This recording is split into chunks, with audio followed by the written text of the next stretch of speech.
Hello, Hey, everybody. yo. How you doing? Welcome back to another episode of a renamed game we've been playing for years now called Warp Drive Odyssey, formerly known as Falling Stars. So, to kick us off, announcements.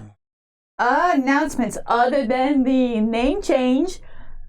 If you have any shopping you like to do on Drive-Thru RPG or any of the RPG publishing sites, we are newly publishing on Drive-Thru RPG for a couple of other games and game systems that we've been working on.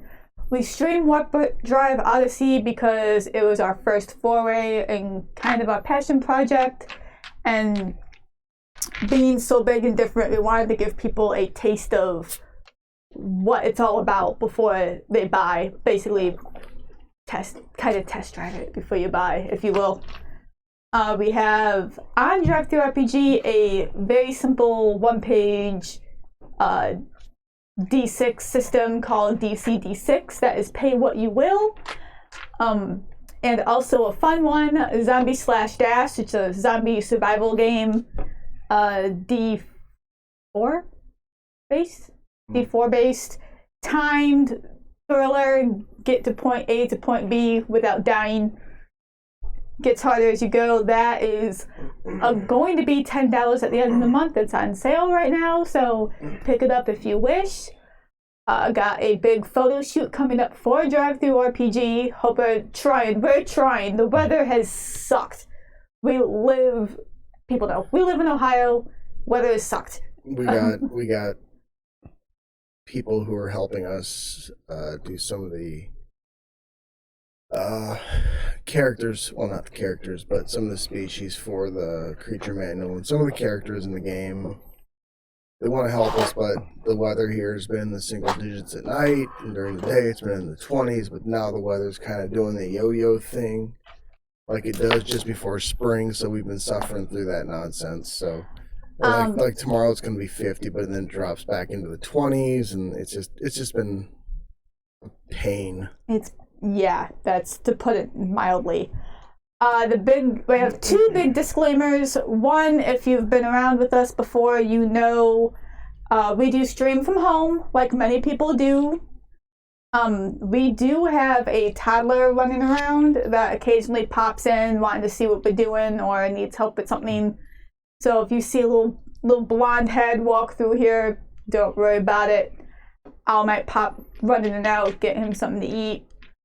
On that note, he is supposed to be napping right now, but he's decided to throw his toys around and destroy his room instead. So if you hear a lot of banging and clanging, it seems like we shouldn't be ignoring, but we are. It's just him. So do we got any more announcements, or is that about it?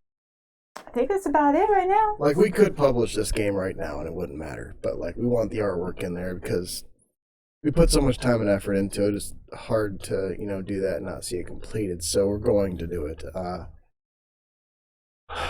Like I've always told you guys, I'm always working on something on the back burner. So when this season ends, we're going to go into another game, or we might start a second season of this game with new characters. It's hard to say. But I got a lot of games I've been working on. Some of them are going to cause a little controversy. They're pretty gritty. They're pretty heavy. Yeah, so they're fun, depending on your definition of fun. It's too heavy, man. No. So they're going to be hot button issue type of games, but they're going to be in one of them specifically, but the other one's going to be more like playing on history, but you'll just have to see that when we get there. But anyway, without further ado, if we could try to get that music to work. Good luck. It's been sitting there for like 20 minutes warming up, so. Ko-Fi, Mind of Monroe, hit us up, toss us a coffee, help us get some new sound systems.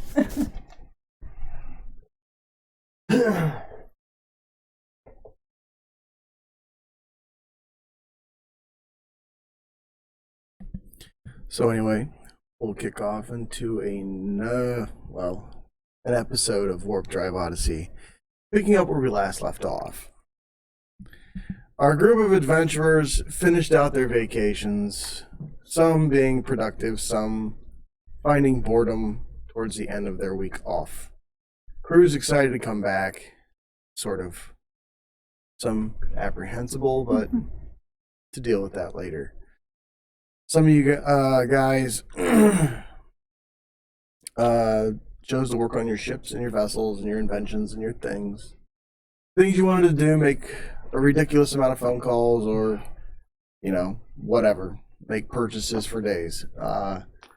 So in the end, you guys ended up collaborating and going out to the AI planet as scheduled to go to the new meeting of a newly established labeled species. They have came together to create their own society, and they flourished at a high rate after 10 days. You didn't even recognize the place when you landed there. After an intense fight with the Swaler of Rhone versus the AI ships, it was quickly discovered that some of the AI do hold grudges towards things of the past, especially that ship. That being said, a shield-punching harpoon went through the bridge of the Swaler. Repairs were done swiftly, and Jack was obviously upset and threw everyone off his ship. All that being said, the Swaler's AI made an appearance at the meeting after Jack threw the harpoon onto the table, causing quite the ruckus. A tense meeting, but relentlessly, it came to a mostly peaceful agreement. But after that meeting, there was a press briefing on the space station above, which didn't go well. A lot of the press were not prepared to deal with the level of intolerance that the AI government issued Tank to utilize as far as vigilance when it comes to provocative questioning. That being said, Tank threw a lot of the reporters out of the room physically, and you guys also aided in that, more or less an assault on different people. The questions were rather provocative, insulting, and inflammatory, and we're trying to provoke people. Well, the AI. Or excuse me, the androids. I keep saying AI. There's like 3, yeah. Okay, so all that being said, at the end of the press briefing, they said they were going to bury you guys on the news. Which nobody cares about. And they, you guys made your way back to your ships after giving first aid to a female reporter who was slapped on the ass by an android, causing a 1-inch indentation in her cheek, her rear end cheek. And you also learned that your parents have been missing for some time now. A week. Yep. And that I guess CJ knew about it for a little while, but decided to hold it back because you were on vacation. All that being said, I'm going to pick up. You guys have made your ways back to your ship. If you remind me, did you bring your new ship? Yeah, it's down on the ocean floor. And I know the night went. Yeah, we all went right. on You guys our brought your individual own ships. stuff. Yeah. So you guys are now, I'm going to say, back on the night. Because the night's docked to the station. Okay. Your ship is still on the planet's surface because it's huge and expensive to move. That's how you do things. That being said, you guys are standing in the cargo area where the docking port is. On the night, what are you doing? Jala, we'll start with you.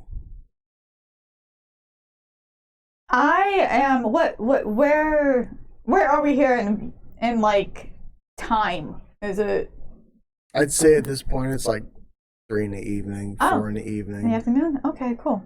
The meeting went a lot longer than you thought, and then the press briefing was interesting. Uh-huh. I am going to get my team, Godric, and Jack together to discuss this whole missing parent mission. Okay. You start to make the necessary phone calls. It takes you about 10, 15 minutes. And then you get notifications that the solar system police are flying into the area. Okay.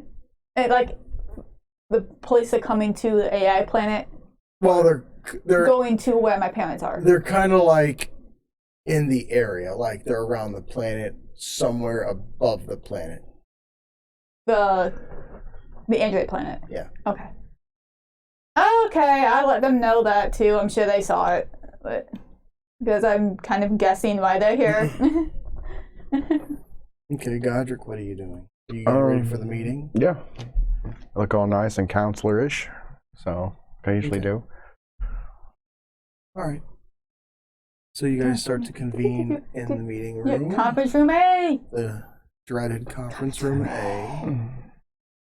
From hell. Oh, whatever. I spent a ton of coin on that room. Yeah, you did. You guys walk in. Jack looks disgruntled as normal. But this time, as you sit down,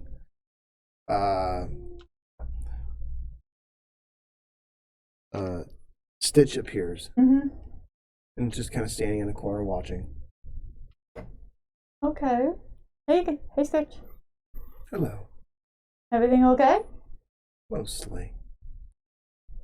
Look up something I need to know about, or is it Molly, or? Molly's fine. Okay. And Molly appears next to Stitch. And Jack's like, what's going on? 2 AI females standing next to each other in the room. For no. What's the drama now? The android planet is about to engage the police force and told them to leave. And the police are not having it. So this should be fun to watch. I just figured you should know. Okay, I'm gonna look around. Is everybody here? Everyone's here. I'm gonna call. CJ is not. That's fine. I'm just meant the people that I called. Who'd you call? My team. Everybody's in the room. Yeah, my crew, and this one, Tweedledee and Tweedledum. Running out of room in here.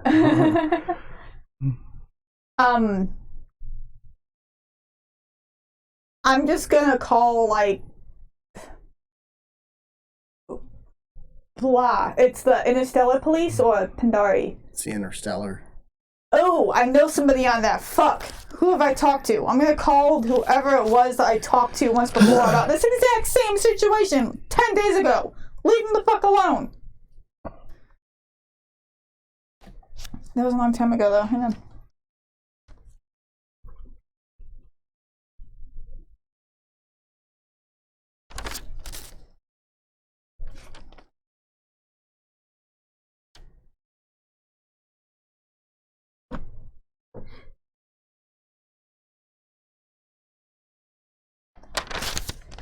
He was like a higher up on the Interstellar Fleet.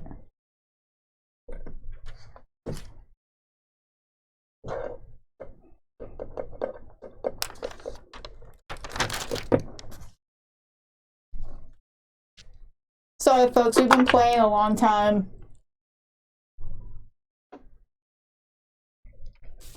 If there's ever a museum, I'm sure our notebooks will be in it.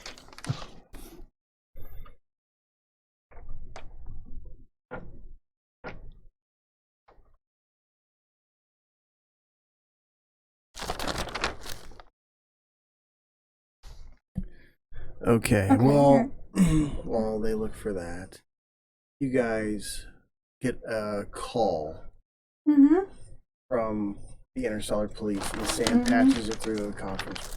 Good. Anybody answer? I answer. Oh. No, go. Do. Okay. Yeah. Hello.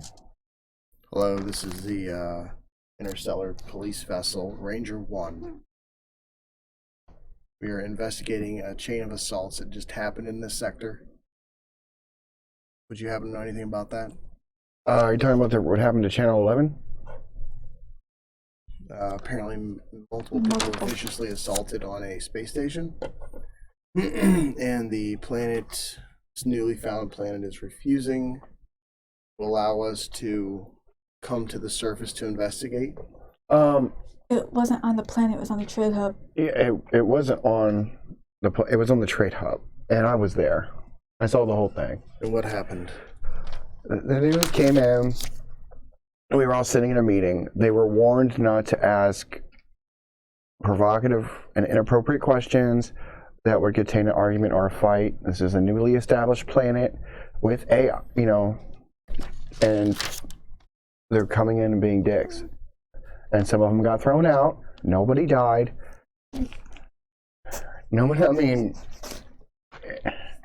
The ones that did get assaulted, they had a medical attention. Who did the assaulting? What's his name?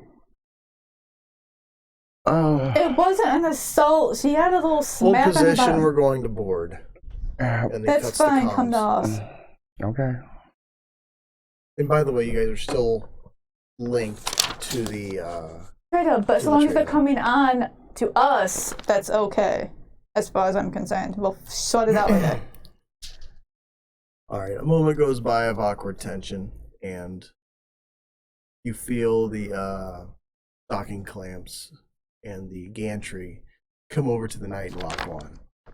Mm-hmm. The ship shakes a little with the connection, and about 10 minutes goes by, and you hear Amy Mm-hmm. escort them into the conference room, Mm-hmm. and from the look on his face, you can't see it's a human. Mm-hmm. White male, kind of a bigger beard, Mm-hmm. but like from here all the way down is a full suit of body armor. Hmm. I'm the commander of Ranger 1. So what happened? Well, the android. Can I call them androids? Androids, that's Androids. what they are. Yeah. They wanted 10 days to establish a government and everything. Then they wanted to do the meeting that we all had, and they all came in. Not all of them, but some of them did act inappropriately. They were warned. And what did they do that was inappropriate? Asking insulting questions when a planet is just now established itself with a bad past that nobody trusts, and they're instigating an argument. We're trying to run things smoothly. Who hit the people? I kicked one guy out a door. What's his name? I can't remember the guy's name. He did most of the throwing out. That's pretty much all I remember.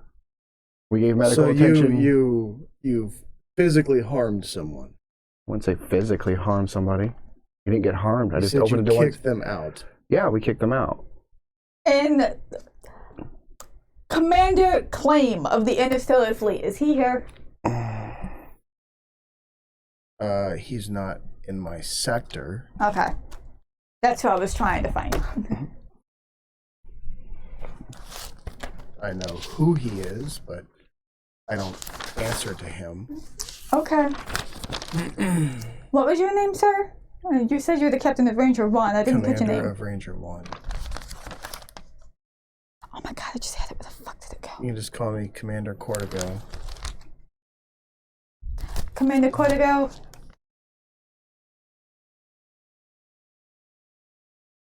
I gotta organize these notes. Well,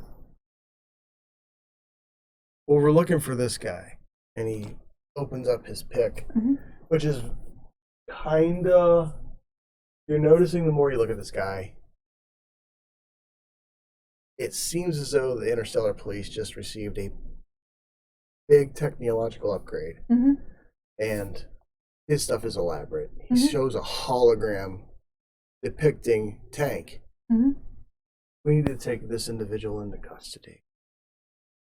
That individual is an android under the control and protection of the other androids and CJ and Jack Cordova, and then point over to Jack. And he looks And over he'll at be Jack. dealt with accordingly. You're Jack. He Cordova. was. Right. The rules of the meeting were loose. I will give you that. The media were told basically just to be respectful and to ask questions pertaining to the now, not the past, because the past doesn't matter. The past was over 100 years ago. It's time to start anew and fresh, and we don't need They these. chose not to do that. They chose to instigate arguments instead. After a few of them were respectfully thrown out, as in asked to leave, not physically tossed out the door, they continued to be disrespectful, and more were thrown out. Yeah, we didn't just start assaulting people. You can watch all of this if you want. I mean, it's quite simple. The whole thing's been recorded, I'm sure. Okay, so he looks over into the corner and he's like, and who are they? And he sees Stitch and Molly. Security. I see. He looks unfazed by all of this. Mhm. He just doesn't. It's not a lack of caring, it's just, you could tell this guy's seen a lot of shit. Mhm. And he sees through a lot of shit. Mm-hmm. Well, you're Captain Jack Cordova. Yeah. Okay. Well, I know if you're involved, it's all bad. So, we're gonna put a docking lock on your ship. And Jack stands up. And we're gonna hold you here indefinitely until we discover what's gonna happen to, well, those we find to be violating sector law. And Jack walks around the side of the table, and you feel a squeeze on your shoulder. Mm-hmm. And you feel a squeeze on your shoulder. So may I ask what you were told had happened? Yes, we were told, and he starts to back away from Jack into the corner. Mm-hmm. We were told that there was a heavy amount of assaulting going on within a press briefing and that people were injured. One person was injured and taken care of. What qualifies as heavy? And the Anybody- injury was an accident, if we're being honest. She doesn't fully appreciate how strong she is. Make a persuasion check.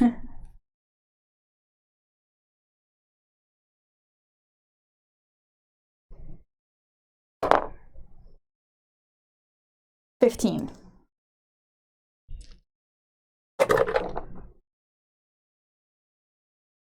Fair enough. Well, we're going to have to still lock your ship. And Jack just cuts him off. Look, I have a 120 gun ship controlled by an AI who is more than willing to make you fucking vanish. Okay, We have missions to- That's not helping. Can he finish what he's saying? No. Okay. I'm yelling right now. Threatening is not helping. Calm down, Jackie.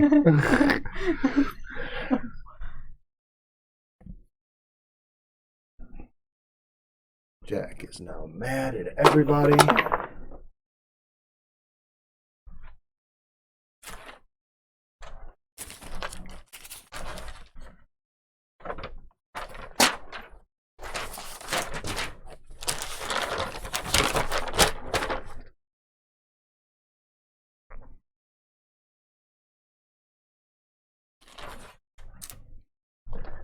And Jack turns to you guys and says, well, good luck dealing with this idiot. I'm going to go back to my ship. And he looks, flinches at the cop, and the cop kind of like recoils a little bit and then leaves the cop. The cop's kind of showing his hand now. Mm-hmm. Like, he just let a guy walk out of a room. Mm-hmm. But you can see that there's some sort of connection there. Either Jack don't know who this guy is, or the guy knows who Jack is and is scared of him, Mm-hmm. or just doesn't want to get smoked. Mm-hmm. Can I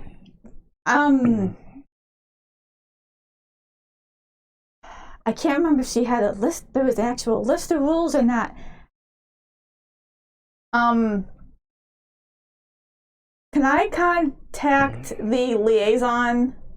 What was his name? Bertrand, and see if we can get a like a copy of the list of rules that were given to the press about how this press briefing was going to go. Right, but human rights, well, rights as far as species go, are stated within the Solar System Charter. We all must not commit assaults on one another. You're correct. Then Amy's just like, you see Amy flinching with her pick, messaging someone. And then a moment later, while you guys continue to converse, both of your attorneys walk in. Hello, officer. Hello, officer. Our clients do not wish to speak to you. It's time for you to get off our ship. You're unlawfully holding them for an unlawful detainment of something they had nothing to do. Well, we're still investigating. What have you concluded? We're still investigating it. So you've found nothing thus far? Yes. Then get off the ship. We have to go. But I would strongly advise you to reread the charter rules on newly established planets in regards to the grace period of up to 6 months for understanding limitations and abruptness. And you see him kind of look freaked out a little bit. Way out of his league. And he pulls it up in front of you guys. And you hear a proximity warning at your ship. Ship close. Ship close. Oh, I'm paging Jack. I'm gonna message Jack. The lawyers are here. It's being taken care of. You get a response. What are you talking about? Okay, fuck. Now I'm looking to see who it is. There's no one out there. You don't see anything. Can I go out and look? You want to step out into space and look? No, is there a window? I would let you. Really? Probably. Okay. Hey, I'm gonna drop back while they're talking. Stitch? What is this? Oh dear. And she disappears. Molly's been long gone since Jack left the room. Amy? What? What's the warning? I don't know. I'll investigate. And she's like, permission to use your bridge? Yeah, go. And he's like, wait a minute, I need to speak. Yeah, I wouldn't even bother. And then Cottage walks in. Okay. Ah, the one I've been looking for. And then both your attorneys are arguing with this cop, and he just stops listening to them. So, ma'am, I need you to put your hands behind your back as I have footage of you physically assaulting a news anchor. And she's like, in the words of a very famous old Earth television program, you're a daisy if you do. And he reaches for her. No, and she steps out of the way. And sir, he tries again. stop. And she is smiling. We've had this discussion. And he tries to It was an grab her accident. again. I get up. And he's just like... And he is not able to get a hold of her. And then TJ puts his foot out. And the cop trips. Oh! I'm gonna grab him. I'm gonna grab him while he's down, like the asshole that he's acting, and pull him out of the room. He's just doing his job. I know. Okay, sir, now you've committed a series of infractions I'm sure your department will need to hear about. And this is your attorney yelling at him.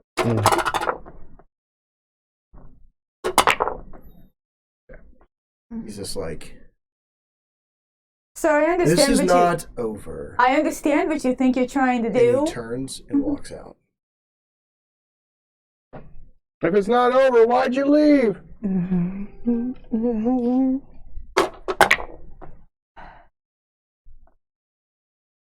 doesn't come back. And then you see Cottage walk way behind him off the ship. And then you hear proximity warning. Proximity warning. Can I look at this warning? What is it? Where is it? It's like okay, so like here's the space station. Mm-hmm. You're docked at like this angle right here. It's coming from like the right side of your ship. You're parked like this. Okay. Your cargo bay is back here. Okay. But it's coming from this side of it. Okay. Does it say like what it is? Is it a ship? Is it a... Doesn't say. And Amy needs to make a roll. Some rolliosis. Okay.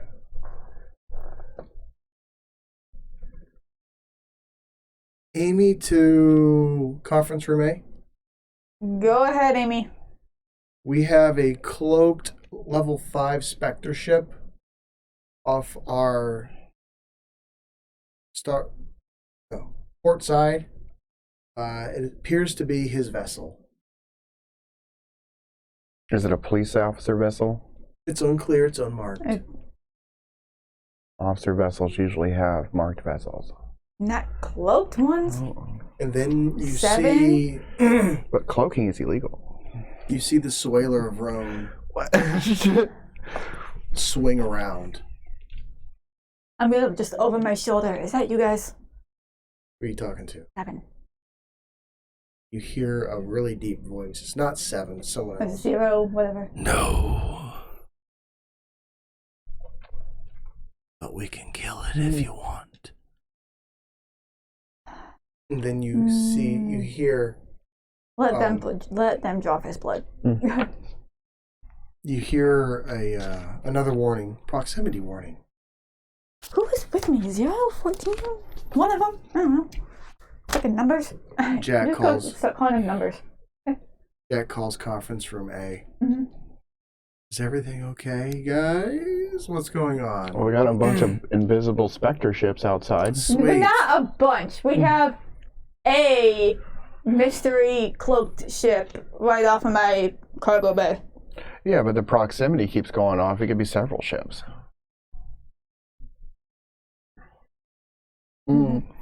Jack opens a comm. And then you see your ship come up to the surface above the planet. And Stitch appears. Mm-hmm. I'm sorry. Godric, we need your ship from. Can I get it back? Of course. In peace? In one piece. I've deployed our fleet. Okay. Self-defense. Good. What is it? We don't know where they are or who they are, but we do know they're close. I think we need to leave. I Yeah, feel but we as also though don't know how fast they are. I feel as though our indiscretion set things in motion. Because I did a little digging, Okay. and so did Molly. We concluded that the people who were assaulted were actually in disguise dignitaries from other planets, actually trying to gain access and information to what this planet has to offer, if anything. And they were assaulted by an android who's about the size of a bulkhead door, and yourselves. So, I think you hurt 3 royal families' feelings, and they've sent murderers to come get you. So give me a moment and do nothing. Can we do that, please? Yes, what they're doing is very illegal. It's an espionage. Among other things, yes. Oh, okay. Oh. Permission to work. Of course, my girl. Have fun. I haven't so long. And she looks like she's turning like a rosy color. Right. Like a love. Like a. Yes! Thank you, Mama! Set me free! And Burn bright. we're going to disconnect from the station now. I'm going to warn the station that there's going to be a little bit of planetary defense to come. And your attorneys look terrified and they're like, we're going to go hide in the rooms. Yeah, treat it like an earthquake. Okay. Stitch, make sure to let the planet know as well, not just a trade hub. Will do. Message sent. And then you get more proximity warnings. Mm-hmm.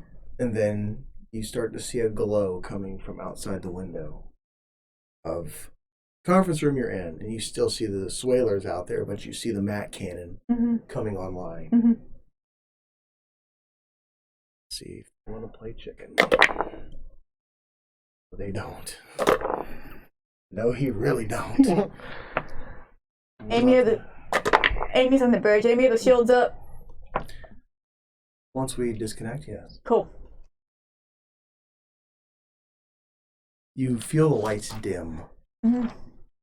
And the power starts to surge through the walls. You can hear the electricity coming through the night. And you start to see all of your guns come to life. My guns? No, but everybody. Don't ask these questions. It's Stitch. Okay. Sorry.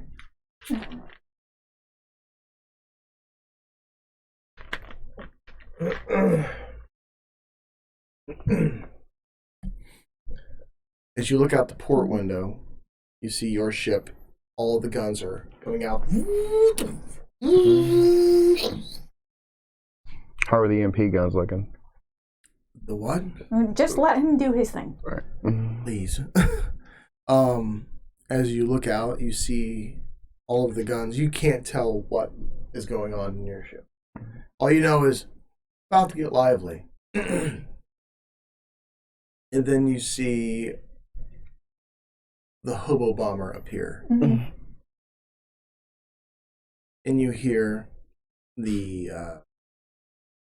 you hear the android who pilots it. Mm-hmm. Hello, cloaked vessels. This is your pilot speaking. It's time for you to leave now or be destroyed. What you have aimed at you is over 220 guns. One large Mac cannon from a very angry AI, and I have potentially unlimited ammunition. So please depart this sector, or you'll be destroyed, and your governments will be very upset.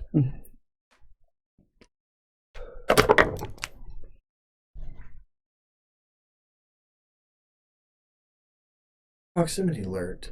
Disabled. Proximity alert. Disabled.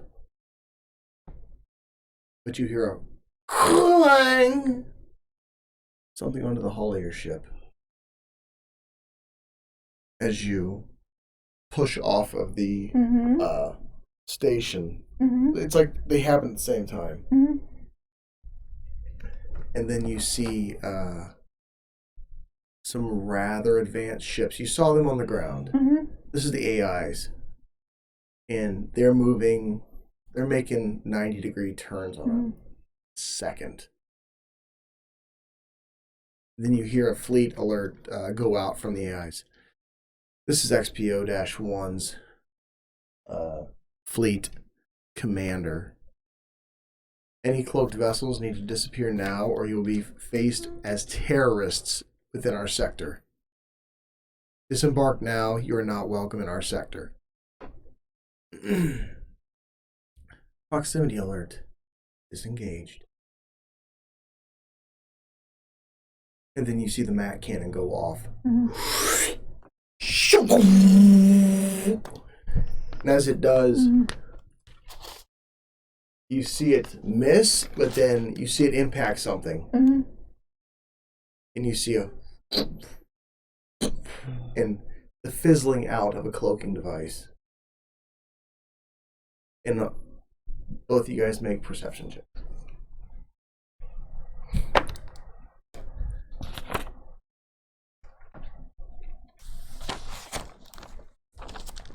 23.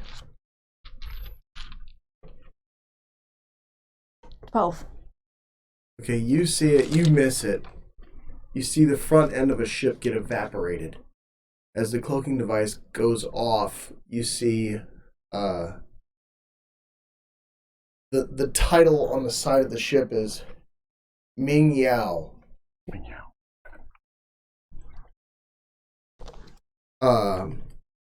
Proprietary Fleet.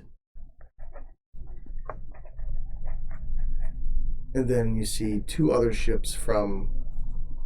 the ship that just got hit was red and black. And you see it go dead in space. And as soon as that MAC cannon goes off, you see the AI's 90-degree turn and take off after it. Androids. Mm-hmm. And you see them kind of rodeo the thing to a stop with clamp cables and stuff like that over the span of about 20 minutes, because it's about a cruiser-sized ship. And then you see two other ships uncloak and go to warp. Make perception checks on those.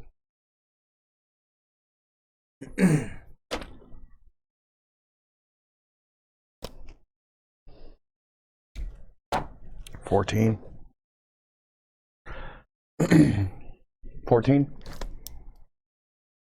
22. You don't see this, but you do.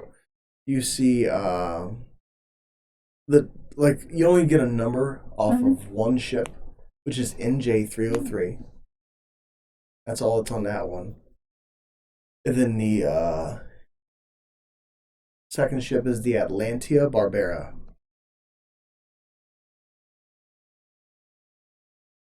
But it's spelled in like a language only you understand. Do I recognize the language? Yeah, it's one of the ones that your chip provided you. Okay. Do you know the species? No, No. because you Okay. haven't explored all of that yet. Wink, wink, wink. So that being said, they go to warp, and you see an android ship go into warp behind it. And then you see your assassin friends appear. Myself and Seven agree that it's time for us to move. Okay. And they disappear. Yeah, I think we should do what they say. I think, I mean, And for you watching, these guys, okay, they're in a conference room. They have assassins that they've hired to be more or less last chance standing bodyguards in case, things go south quick. So they have cloaking devices, and they're kind of hard to detect unless they're around a really advanced civilization such as they are. So when you see them, they're covered head to toe in armor. You might see some of their skin, but not likely, because they're not wanting to be seen. And the rifles they carry are beyond what these guys own. So, without going into further detail for over an hour as to what they look like, I'll let your imagination do the wandering. So, that being said, they disappear again. yeah, let's, everybody back to the bridge, let's roll, and I'm gonna have Joan put us on a loose,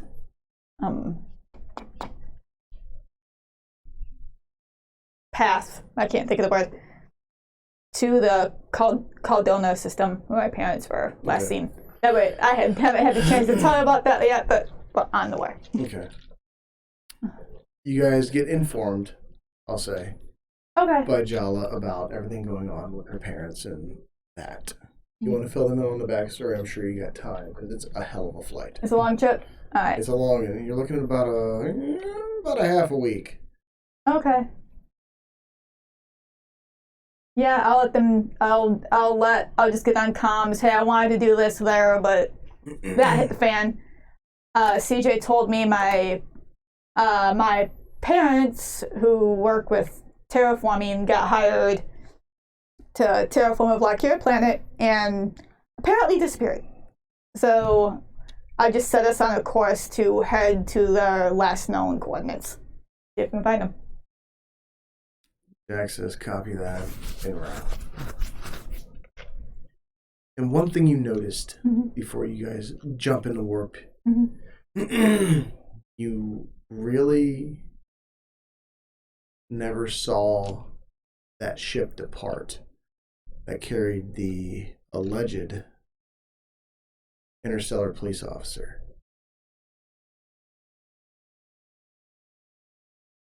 Okay. Now I'm going to call. Well, let's take a warp to get away. And you said how long is this? Like a week? Yeah, about 3 days, 4 days. Okay. Depending on your flight. Let's do how about we do like a day, just to kind of get away, and then come out of warp. I'm guessing we'll need to fuel up after that. Come out of warp, and then I'm going to call who I know is a commander of the Interstellar Fleet and find out what else is going on. Okay. You guys all jump to warp. Your ship does it pretty quickly, but you're still behind because you got a great big old bunking thing. Turn the mic back on, that might help. I like tanks. As you guys jump to warp, I'm going to say you guys warp off on the night. The Swaler's in pursuit. And you guys do it all stop just behind like a moon, about 15 minutes away. What happened to Godric's ship? It's behind. It's in the convoy. Okay. Convoy. So we have a large crew. A space convoy. Anyway. Nothing but guns just floating. All the guns are put away now. You come to a stop. And I'll say at this point,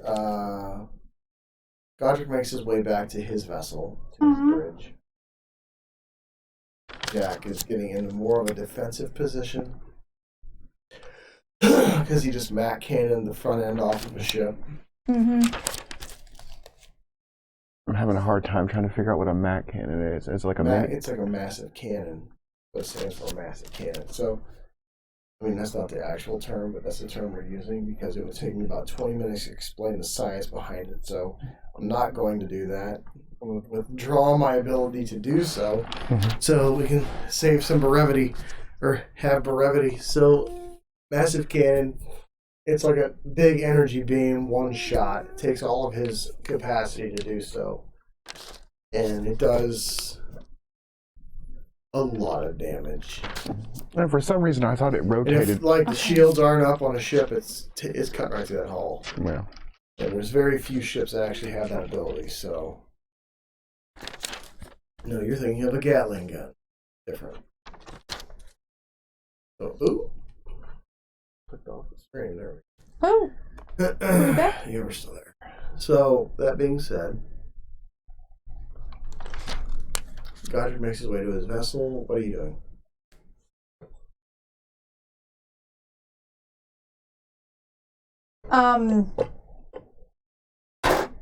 I'm gonna have my engineers check the exterior for damage because whatever that shriek sound was when we left.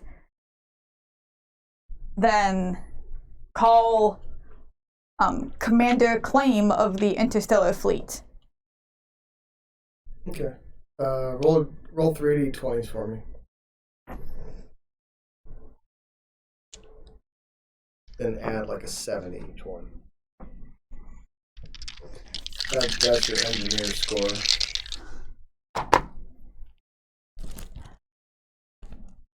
I got a 17, 20 total, and 14. TJ and Rhodes immediately come up with, excuse me, they come up with a quick, there's something attached to our vessel, cloaked. And and it's causing us to have a fuel drain because of the weight. I'd say it's small ship class, size vessel.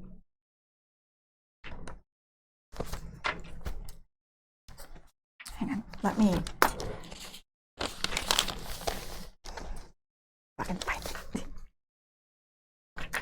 You want to Interesting. call claim now? I'm calling claim now. Okay.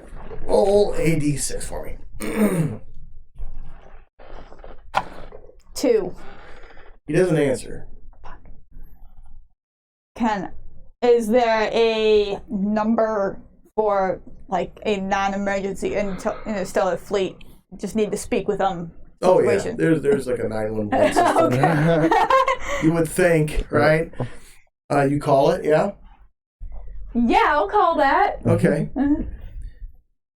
Hello, Interstellar Fleet. What is the location of your emergency? Or excuse me, Interstellar Police Station. What is the nature of your emergency? I'm just gonna type in given the coordinates. Okay. Okay, and what seems to be the nature of the emergency? There is a cloaked vessel attached to my ship. Understood. Can you hold position for about 20 minutes while we come out and investigate? Yes, and I have reason to believe the person on it's been impersonating an Interstellar Fleet officer. The transmission gets cut. And your lights start to flicker. Shit. And they're flickering. Then you hear Sam start typing like a madman. Roll a d20 for me. 7. 14 with his ability. Let's see. He's like, I can't keep up with him. Then you hear and see red lights come on your ship. Ship hacked. Shit, Stitch. She appears. Oh dear. It seems as though you're in trouble. Yeah. May I punish someone? Yes, but be careful. The Interstellar Fleet's on its way. I called them because of whatever this is. Then you start to hear and smell a bit of a smoke. Cargo Bay area. Oh shit! I'm gonna grab TJ and Rose and head down there. And as you do, let me see how fast it is. Shit. That's a natural 20 on a stitch roll. Yeah, 13. Billy. You get a comm call on your pick from Jack. What happened? Your ship's dark. That officer may not have been an officer. There's a cloaked small shuttle type thing attached to the ship, and we just got hacked. Hold position, Jack, to Goddard's ship. This is Goddard. Fire 3 cannons over the bow of the Knight. Okay. Large cannons. Do not hit the fucking ship. Interstellar Fleet's on its way. I called them for the situation. No, it's a 3-way call, just so you know. Okay. Do you fire them? Yeah. Your droid commander is like, firing away, sir. And the guys who were on the Haunted or on the bridge going, useless here. And they're like amped because they know something's going on. Uh-huh. They want to do something, but they're like, there's droids everywhere. Go practice shooting. Okay, Captain. The way shit's going, you might as well get the practice in. Yeah. And you get to hear your ship, the Pleasure Cruiser, now renamed what? The Good Samaritan. The Good Samaritan. And this is like a cruise ship size vessel that dwarfs the Swaler, it dwarfs the Knight, and has been retrofitted with how many guns? 120 plus 3 EMP cannons. Okay. 120 guns and 3 EMPs. New warp drives, everything. Warp drive Odyssey. And you hear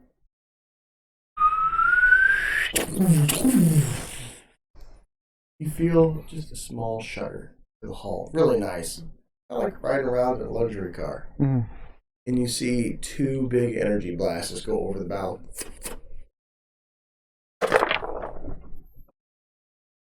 Hey. As nothing seems to happen. Can I still get a hold of Jala? You guys are on the same All plane. right. Jala, do you think we could board that place? That whatever it's attached to, we could board it? I highly doubt it. It's still cloaked. Whatever it is. But even if you cloak, we can go outside of the ship, find a latch, get inside their ship. Can we like do it? It's not gonna read on cloak. I know. Do we have it triangulated like where on the ship it is? You know where it's Okay. at now. Okay.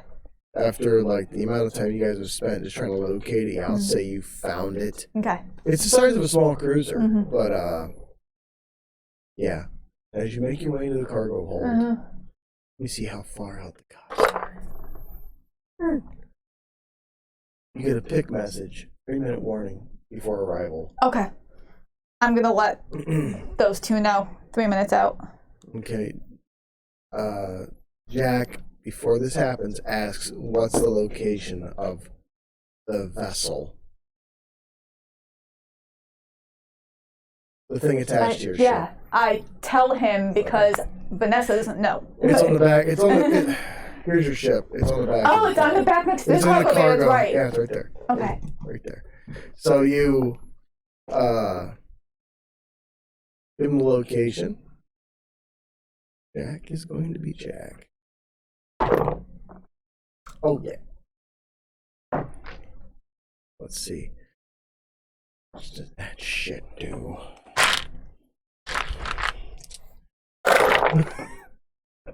It's the Titanic with guns. It's a fucking nasty shit. God, that thing's nasty. Now I gotta get out my calculator. He just fired 2 large cannons at that sumbitch. When you started getting into ship fights in this game, calculators are kind of necessary. 2 cannons, 320 damage. And you hear clink clank. And your lights come back on. And then you see a perfect circle land almost on your motorcycle. As you now have a circular hole in the top of the knight's cargo area. And then you see a rope drop down. And then you see something coming out. You see a long claw.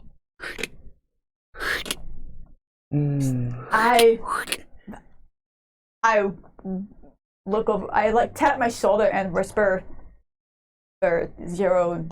I don't know if it's 7 or 14 who's with me. You don't know. But I know one of them is with me, so I just kind of look and tap. Gun. I got a pistol on me. Gun out. You start to hear a whirring noise. And it comes around the side of you. Starts to move. And then you see 7 on cloak. And he's got a massive rifle pointed at that hole. And then you hear as he takes a shot at it. Do You better see- than you did on the You planet. see that head of something pop through. Does no my God.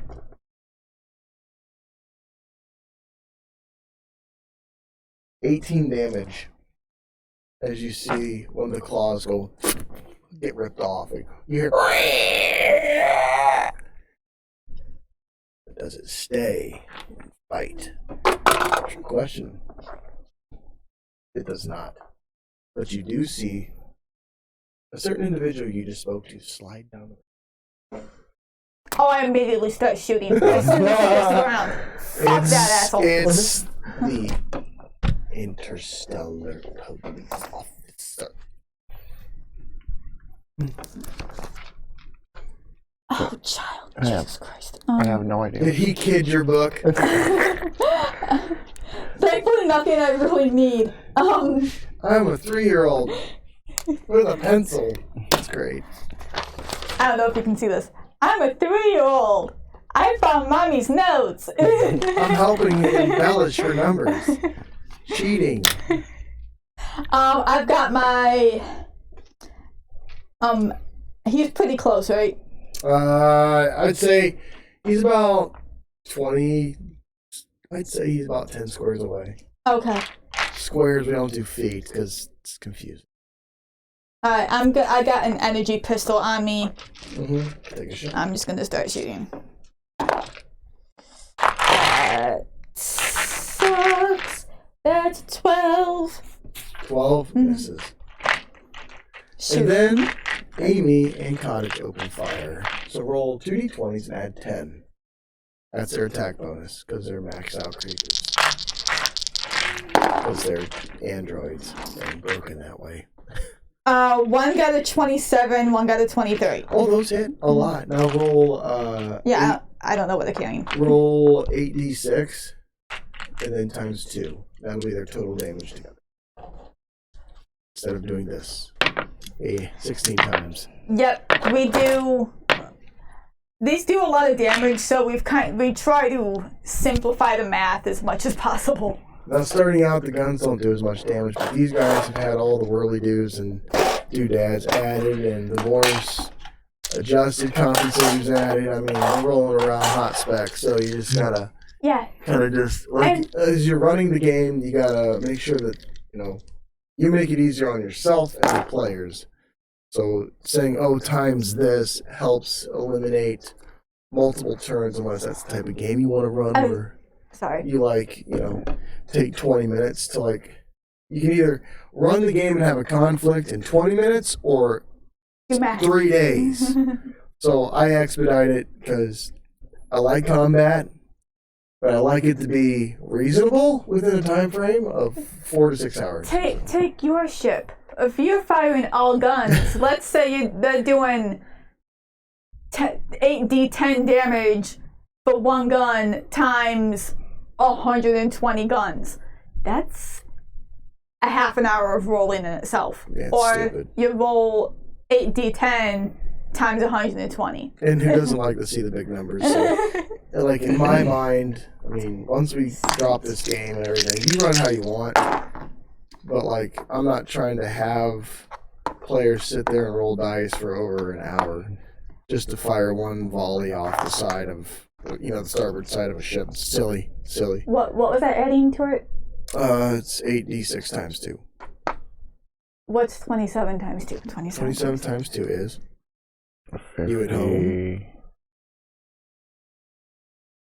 So yeah, that's how I run it. That's how I GM it. It's not the prescribed way, but I mean, for me, that's the easiest because otherwise we're gonna be here having a conflict for the next 2 games. That's bullshit in my mind. The narrative is the more fun.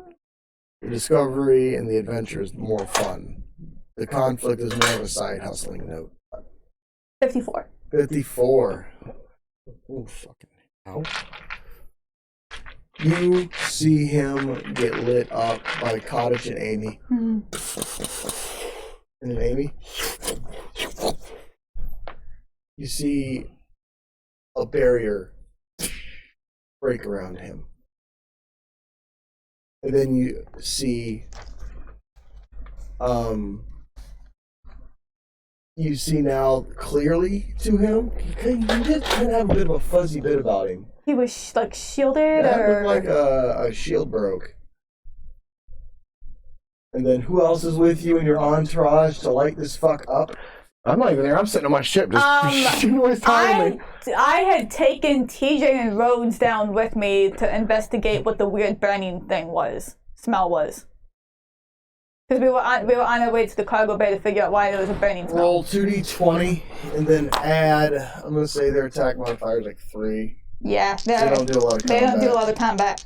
They're to fix shit. I mean... But I rolled really fucking high for them. 20 total and 22. Wow. Alright, I'm going to say roll... I'm going to say their guns are D6s. So yeah, I got... D6 times 2. That's exactly what I was going to say. I have 3d6 here for... Because their stuff isn't as hot as your stuff, because they're not normally in the line of fire. And then after that, I'm going to say it's Jack's turn, and then Godric's turn.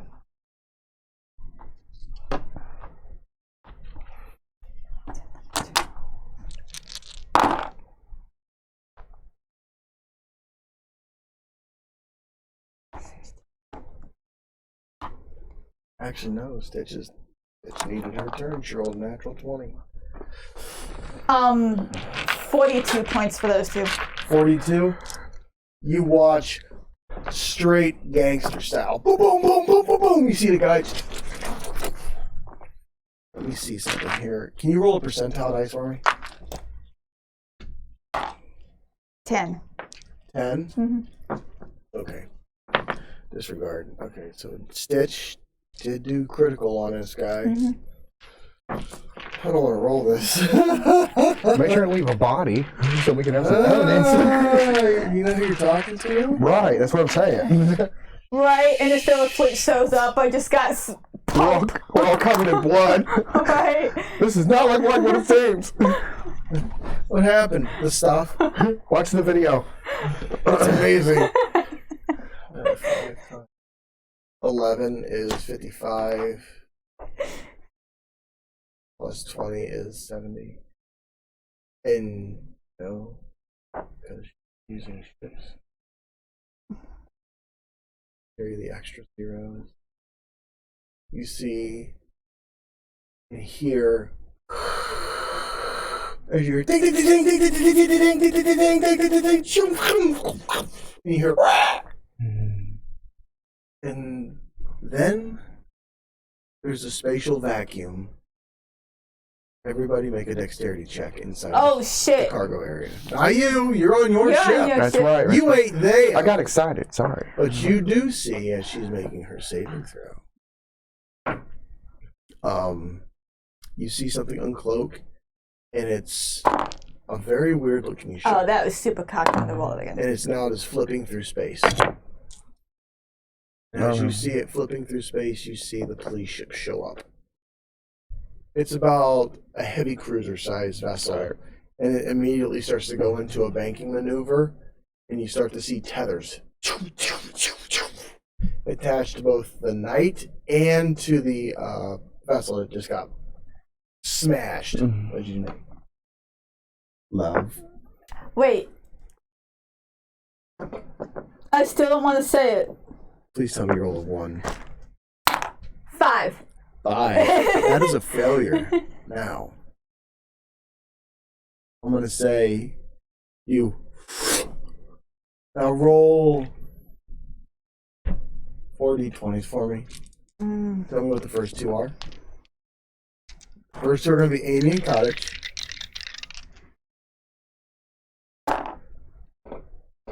That's another 2. Okay. It's a failure. Damn it. Facts. You're supposed to Okay, be so fixing. plus 10, that's 11. That's still a failure. That's an 8. That's 18. okay. That's a success. That's a 19.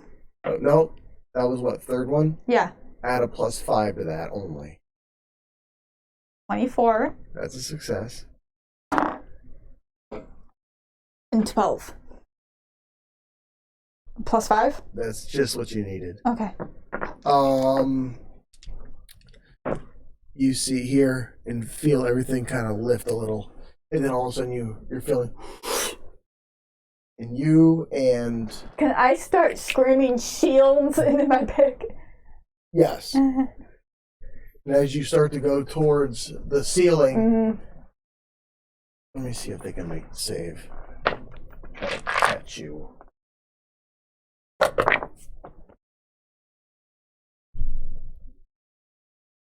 That'll be their only action. 20. What's your AC?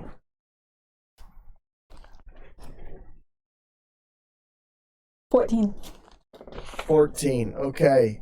Everything in the cargo bay starts to lift a little. Your motorcycle flips to its side and starts to hover around the floor. And the guy, I wonder if he can even make the save. He does. He holds onto a bent floorboard like this.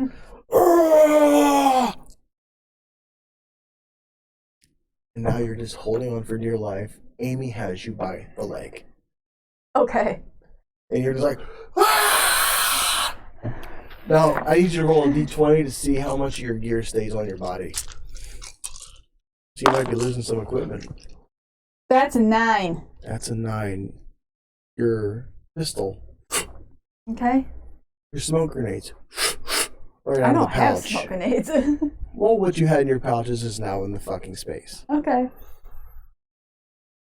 And then you see a certain pod that you recognize the bottom of. Mm-hmm. Fill the hole. And then everybody falls Slam. Yep. and takes 3d6 damage. 6 points of damage as you guys. I need to roll a percentile dice for that asshole. Okay. 70. And then you see your bike. And you see the guy, he's pinned to the floor under your motorcycle. I'm gonna leave it there until the cops come. You see, he's going to try to make a strength check to get up. Natural 20.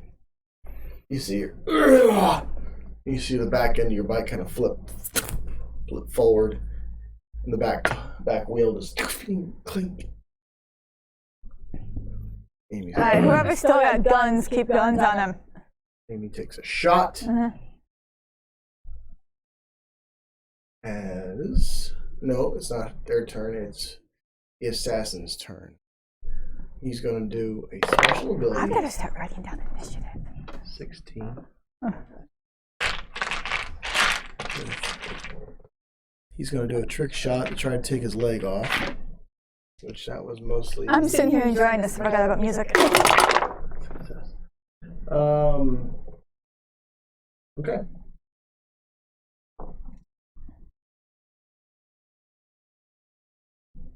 Seven. Wait. 12. 13 points of damage. You see him. Oh! And you see his leg come off from 7 shot. But when he shoots his gun, it doesn't really flinch 7, but it bends the steel railing that he's propped up against. It just bends in. And you see the guy go limp and unconscious. 0. Secure the body. Save him. And then you see 0. And float down. And land. This is Interstellar Police Vessel. Omega. Prepare to be boarded. We sense gunfire inside. Yep. In the cargo bay. Understood. A moment goes by, you see 0 slap like a, it looks like a big piece of cloth on the bottom of the guy's leg, and then you see go, and he disappears. And then you see something get picked up off the ground and slammed into his chest and injected. And then you see him get flipped and rolled over. And then you see some braided cable that was in Jack's old spot get picked up and around his arms. What are you guys doing? I'm gonna head back out. And go meet with the Interstellar Fleet. Okay. Where are you going? To your bridge? Because they're coming to the cargo bay. I'll just be at the door of the cargo bay. If they're heading towards the cargo bay, I just want to greet them. Okay, there's still a whistling noise, and you're losing atmosphere. Yeah. I mean, it's not like it was. Are my shields up? Hey, I'm gonna call the bridge. Hey, John, can we get shields up so we can get working on this hole? Shields will go up, but you're still going to lose atmosphere. We're still in space. That's fine. I just don't want to lose bodies and shit while we're working on this hole. Understood. And you, I'll say in the transition of things, they come in heavy force. You see about 20 officers come in. These look like the people you know. You don't recognize any of them, but they're legitimate. Legit, yeah. I explained we had to engage. He dropped in with some creature. Did I recognize that creature at all? Well, I could see it. Okay. There's a leg laying there. Cut a hole through my hole and dropped into my cargo bay with some kind of creature. He was cloaked. He had some sort of personal shield on him. He's alive and detained in there. Understood. And you see, like, these guys are tall humans, and Agma and Black here and Landers, and they walk in. These, like, it's like they just hire the tallest people. And it's like a bunch of country people just walking around. Lurch. Oh, they pick him up. He's just like, they hire assassins. They're full of shit. Don't believe anything they say. Shut up. And they gag his mouth and they give him a nice bow tie across the mouth. You assaulted a ship that has protected this fucking solar system for who knows how long. Shut your mouth. What's left of his ship should be out in space somewhere. This is a terrorist group, man. We need to talk. And then Jack is in a rotational fixed pattern for defense. So, what are you doing? You're seeing all this unfold. I call Java. Actually, make a perception check. You're just watching it all from your I just fired the 3 cannons and the cops show up again. You see them all come in, dude. It's serious. What's going on, y'all? Perception. I got a natural 20. Oh, okay, never mind. You see it's a ship with some markings on it you don't recognize. I just fly myself and some of my crew down to. But before you see the markings, you see that looked like a fleet ship from the Interstellar Police Department. But then the visage fades, and it's an all-black ship with white markings on the side. Like the surface looks almost slick with oil. What do the markings look like? Kind of like old world dashing. You mean like code?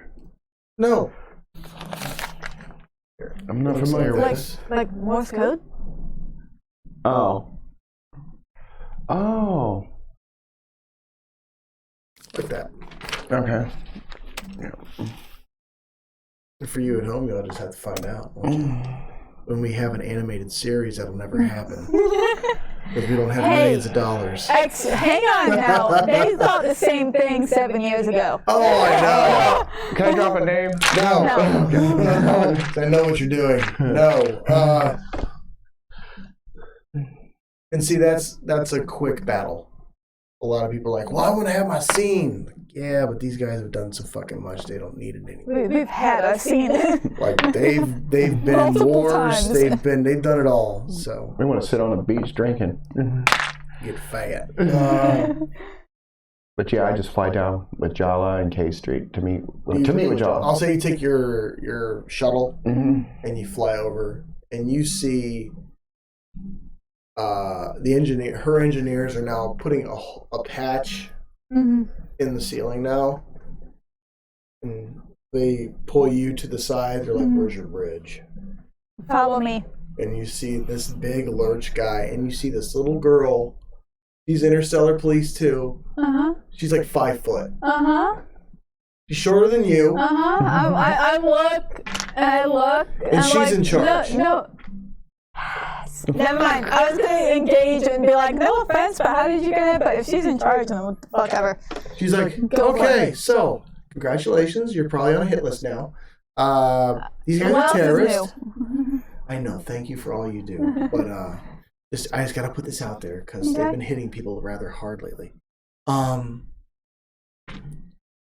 My name is Fickle. Oh, because I can. Hang on. I can't spell for shit today. You never want to know how I just spelled terrorist. My name is Officer Fickle Roselia. I'm with the Interstellar Police. This group right here is the Cortigo Syndicate. They're a terrorist organization from the next system over. Wait. Nope, never mind.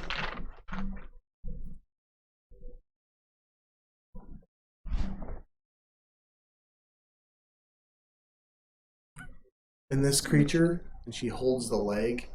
It's like a razor claw, but it's been inserted into this creature. Make a history check. That sounds familiar. It was a long time ago, but it sounds familiar. And then Godric joins your bridge. Okay.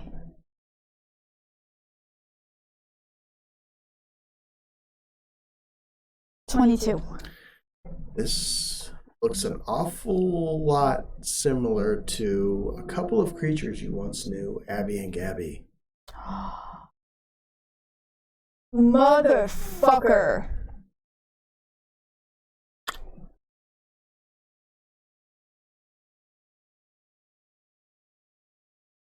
What they recall.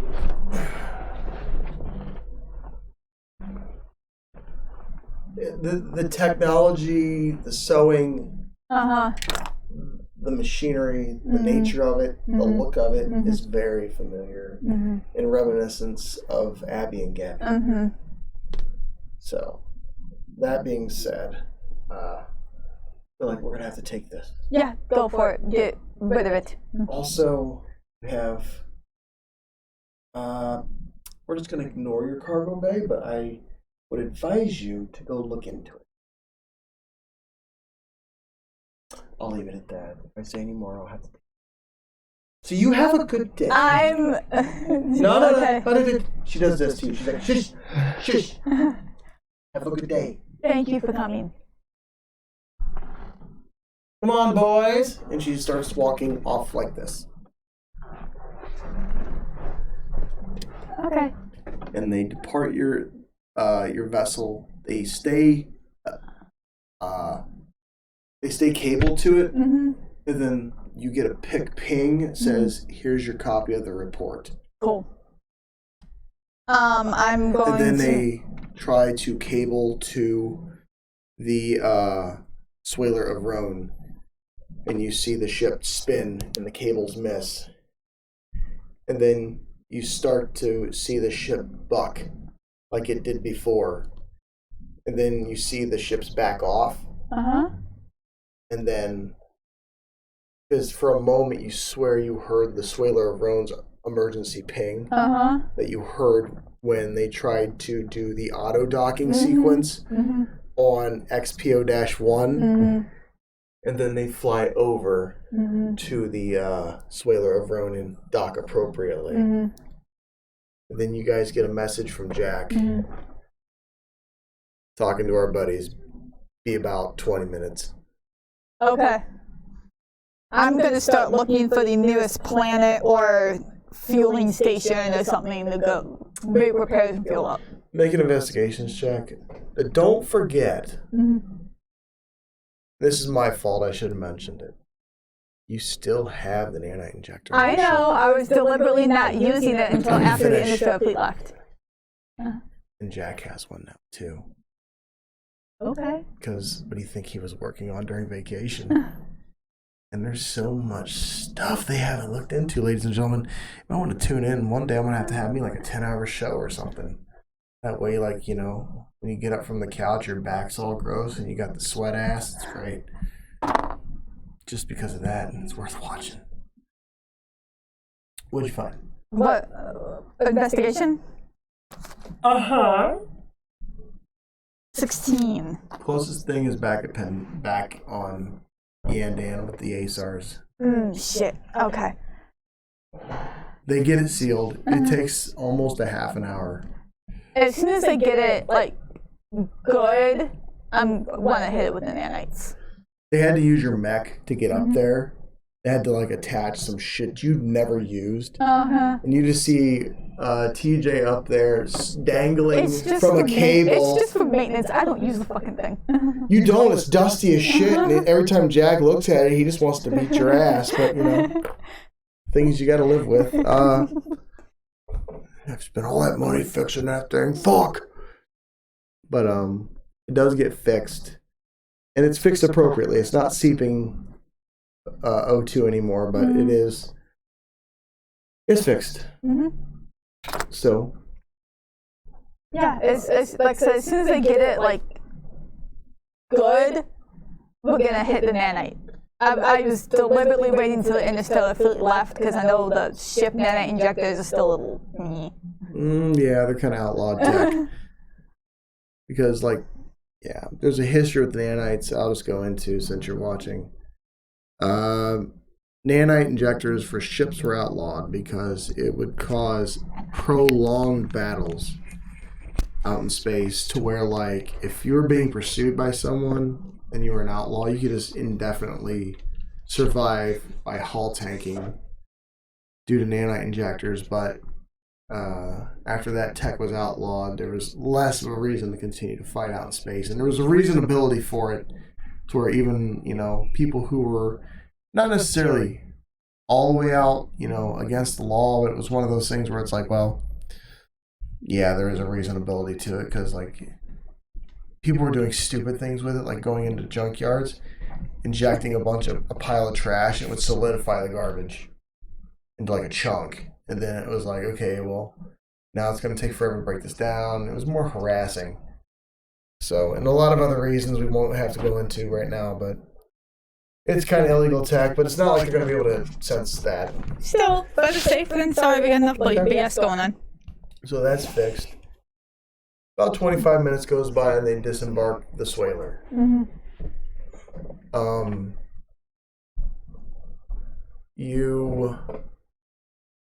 Are you going back to the Yandan Asars, or are you going to keep trucking?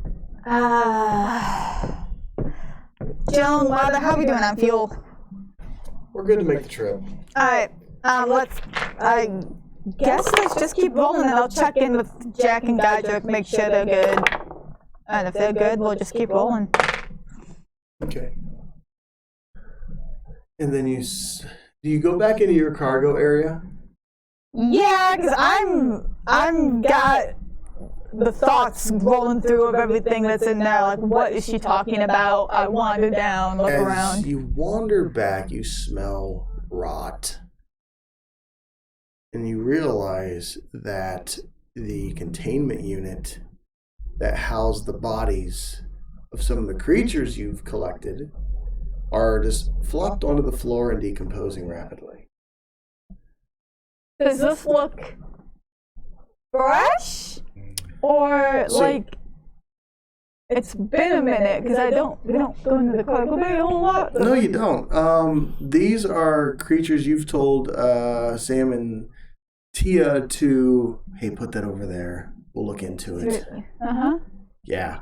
And they're all over the place. Your motorcycle's got some guts on it, and on top of the blood from the guy squished.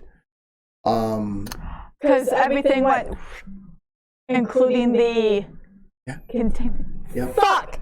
And the containment unit is now broken. Because it landed on the floor. Shit. Now let me ask you this. Mm-hmm. Did the Mar body, did it ever get removed from the ship? I mean, I'd imagine by now it had. That was a Lyra thing. Yeah, the body. It had been on her shit. Okay? Roll a percentile dice for me. It should just be recent stuff. Like everything I pulled off of the Android planet. I thought that body was on the Liara ship, the Hope. Lyra, sorry. Yeah, the Hope wasn't a Lyra ship. The Hope is its own entity. Mm-hmm. She was That's just Domino's vessel, which is still part of your fleet. Mm-hmm. But still, I mean, I thought that was long gone. I thought she did what she had to do and then, airlocked the shit. She airlocked some things. What'd you roll? 30. 30. Mm-hmm. As you come around the corner, Mm-hmm. you pick your bike back up. Yeah. It's a light bike. Yeah, it's sports light. They're real light. You pick it up with your small self. Yeah. But then you step in something. And your foot starts to burn. And you look down and there's a decomposing Mar body. Half of one. And you have to rip your boot off real quick because it's melting the floor. Shit. Sam, Tia, I need you guys down here now. We have a problem. decontamination shit. Oh shit! And they start running. Smoke comes up from the bottom of the floor as the area is kind of filling with a very familiar rotting gas. Yeah. Hey, Tara, I don't know if this is going to be of any use, but bring me any orange juice that we have. Okay.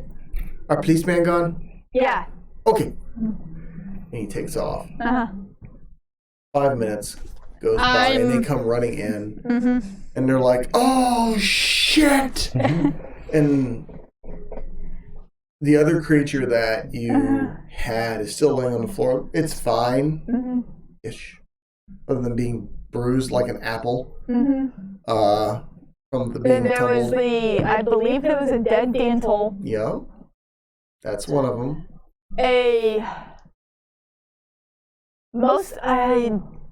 I think there was at least one other creature, and most of it was just like bark, the tree bark from the android planet, and I think some of the vines and shit from there. Most of it was just like unusual shit off of planets.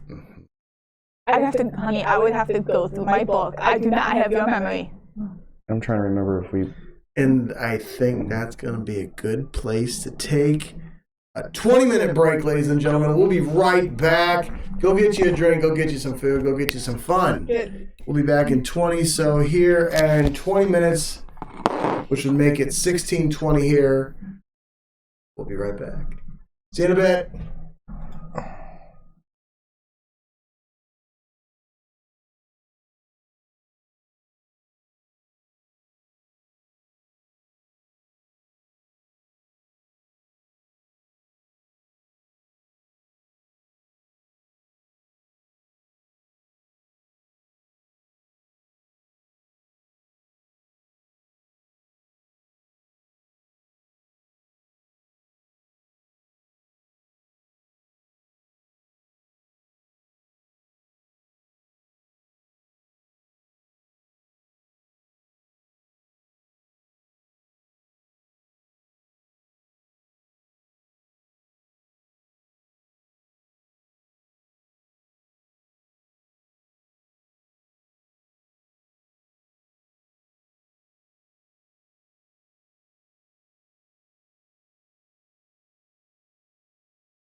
And we're back. Hello again.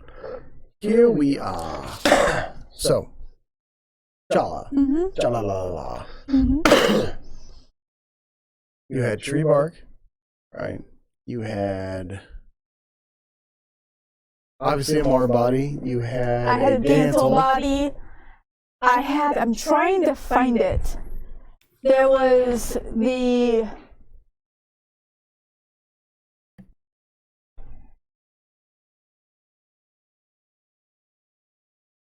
all I have written down is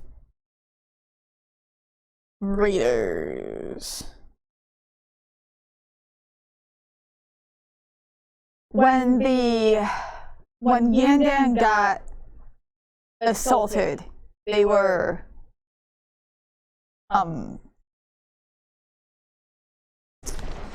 the creatures that were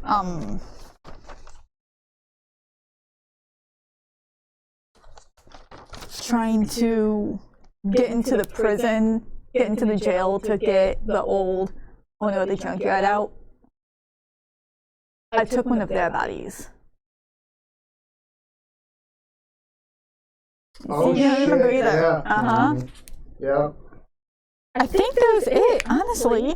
Yeah, There that wasn't a body. lot. That body's gone. That body's long gone? You don't know where it's at, but Okay. it's not there. Okay. That was probably it, babe. Okay. Let's just say that was it. Because like I said, I didn't like write a list of all the shit, and it really wasn't a lot of shit.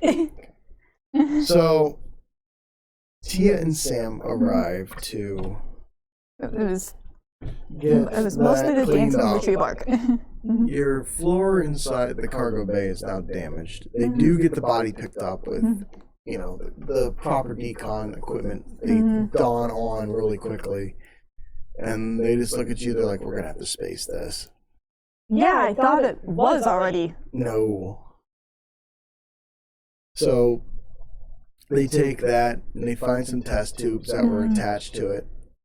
And some other things. And the weapons. And they wrap it all up in a plastic. And then they haul it over to the airlock, drop it in the airlock, and then immediately see it just get crystallized in space. I got a question for the DM.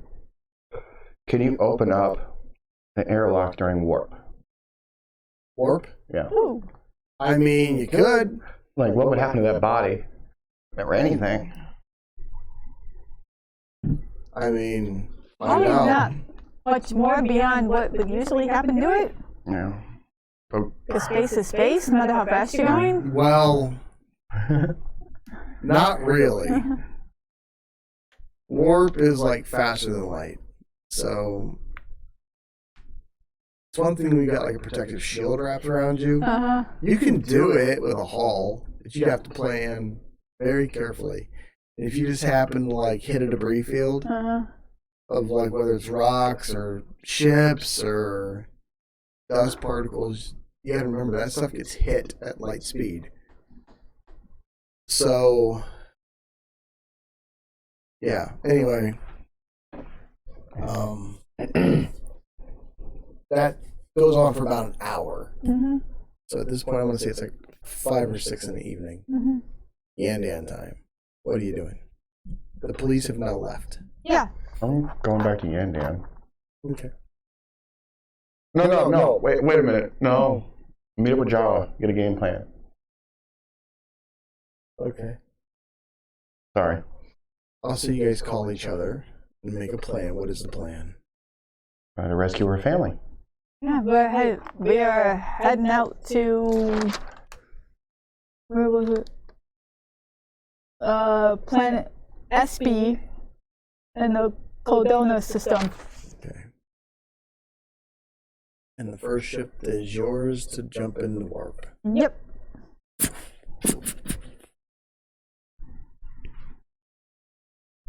Yep, once we get near there, in its orbit, I'm gonna start doing some research because I know it's tricky to do research on warp.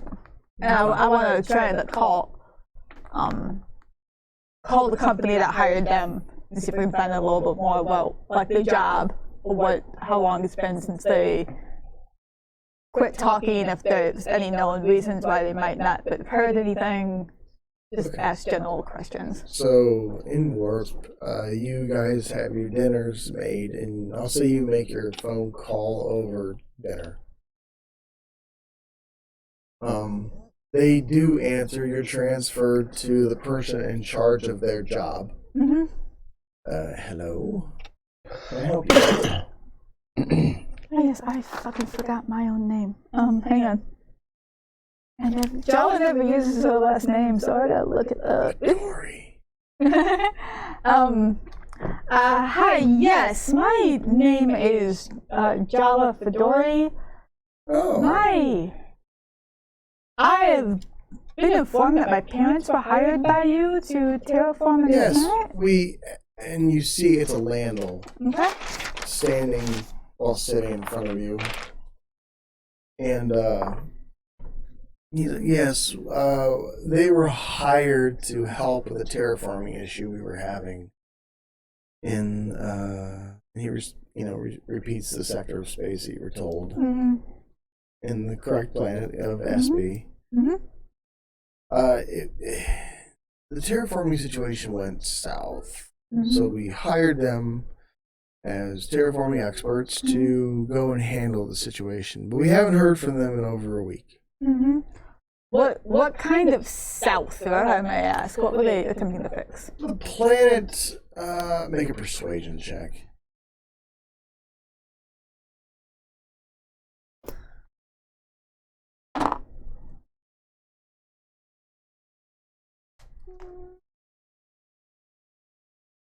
$24. Well, I shouldn't disclose this, but it was a planet that I think the terraforming coding went south, and the planet's now constantly in evolution of changing seasons. Okay. And it happened at probe landing, so whatever probe was used had bad coding. Okay. Sounds like it should be a pretty easy fix. You haven't heard from them in a week. What was the last transmission or call to you? What was the reports? Well, normally they would give us updates every half an hour. Wow. Okay. But then it went to every hour, and then it went to every other day. So we got concerned when we stopped hearing from them altogether.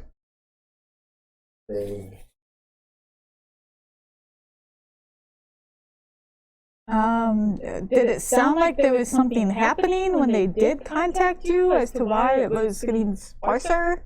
They were having issues trying to slow down the cycle rate of seasons.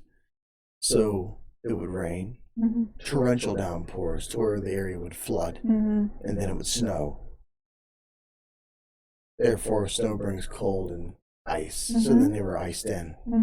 So then they turned it back to heat to where everything melted so fast it was a flood. And then it went to bedrock sand. So they were still able to somewhat control the weather manually, even though the coding was Control it, yes, but they were having issues because we had to send the dig team out to dig them out.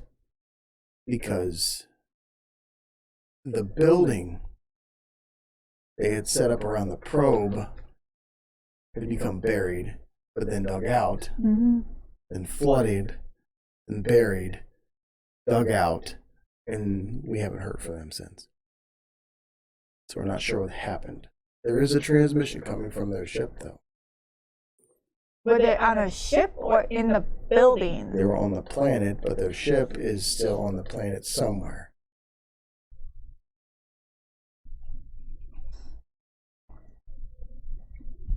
And there's a transmission coming from it, like a ping or like a transmission? Like a GPS location. Okay. It's called the Broken Prawn.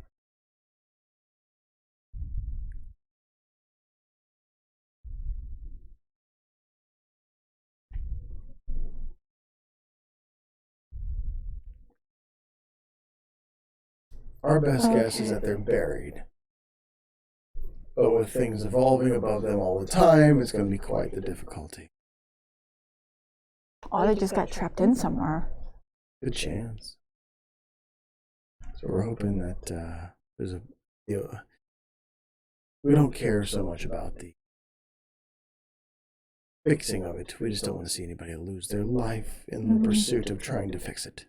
Mm-hmm.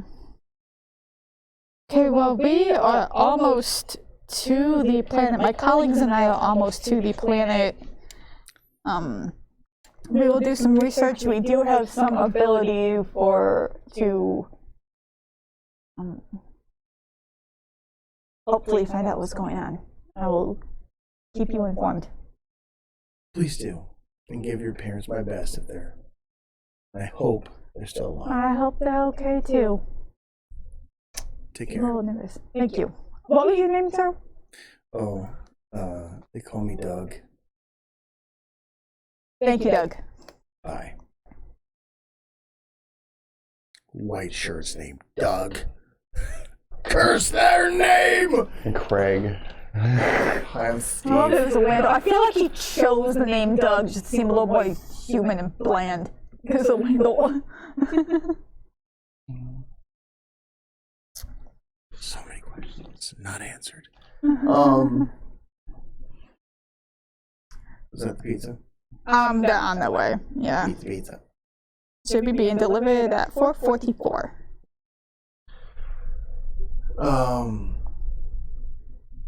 So you guys are in flight for about 3 days, 4 days, 3.5 days.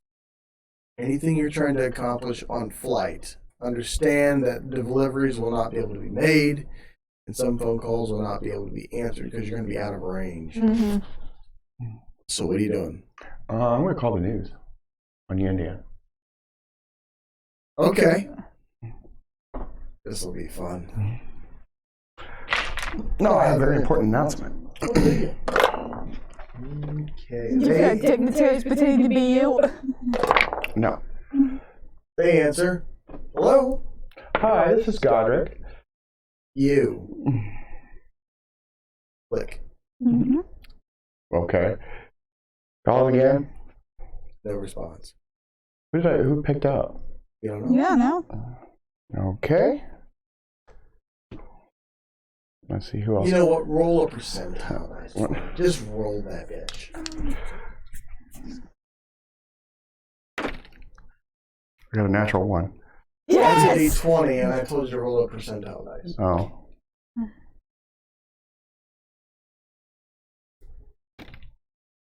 20%. Even better. Don't worry about it. What else are you trying to accomplish?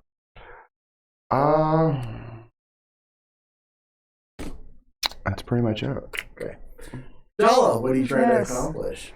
I'm going to sit down with my engineers, and if it's possible, I'm going to sit down with Tia, Sam,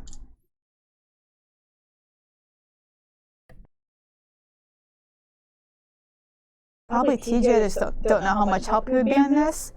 And then if I can attempt to contact Jack and Godric and see if I can borrow their science engineers, at least conference call with them, attempt a conference call with them. I want to talk about the planet and the terraforming issues going on while we're on the mission. Basically have a rundown with the people who know the science engineering aspect and possibly help with this whole terraforming issue aspect with this rescue mission. Okay. It takes about an hour to get everybody into a good focused conference while in warp. Yeah. We can drop out if it gets ugly. We can drop out for a moment. I just don't want to jump and go because I know that tears up gas. It tears up fuel. Run them old gasoline ships. You do,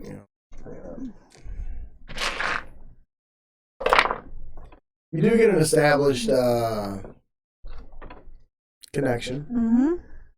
And Jack kind of says, okay, what's going on? You tell him we need your engineers. Mm-hmm. You see about 5 sit down in front of the cameras with Jack. And you don't really recognize. I mean, you've seen them on the ships, but you've never interacted with them. I'm like, science engineers, right? These guys. Yeah, these are the brains. Okay. And then, Godric, your guys sit down. Who do you have come to the meeting? I have my science officer, Sadie, my pilot, Hammer, and I guess I don't have any engineers. I tried to get some. I really just needed the science engineers, but... Okay. You get your science engineers, and you guys have a group conference call while in warp to the designated planet. Therefore, as you continue to warp, Jack's like, all right, let's kick this conversation off. What's up? I managed to get through to the company that hired my parents for this job. Try and find out a little more about what we're walking into on this planet. Apparently, upon the probes landing and digging into the planet, something went bad with the coding, and it's in a constant state of forever season changes. Hot one day, cold the next, heavy snow, downpour rain, suddenly fall, all that jazz. It was in and out, in and out. They were able to control it manually. Like if they got buried in the snow, they were able to manually turn the temperature up and get the snow melted, which of course caused flooding, extreme various temperature changes. They were contacting the boss every half an hour when they first got there, tended to it every hour, tended to every day, tended to no contact for a week. Jack asks a question. He says, so are they in a building? What did they do for a structure? It sounds like there was a building near the site of the probe landing, and their ship is also still on the planet, still pinging. Oh, So those are we've got 3 possible locations we can guarantee they might be. Their ship, the building, or somewhere about the terraforming probe. Okay. Then you just hear Jack go. You can see like the bewilderment on Jack's face as they're trying to figure out like a way to get to your parents because it's kind of gonna be difficult. It's going to be difficult. So We're running on the hope that they're still alive. As far as we know, this is a recovery mission. all right, Jack's engineers roll a d20. And food is incoming. Okay. I say go ahead. Okay. I say let's not break. I'll just jump up and grab. Have your engineers roll a d20. Or whoever you have with you. And have yours do the same. Natural 20. Okay. I got a 19. Okay.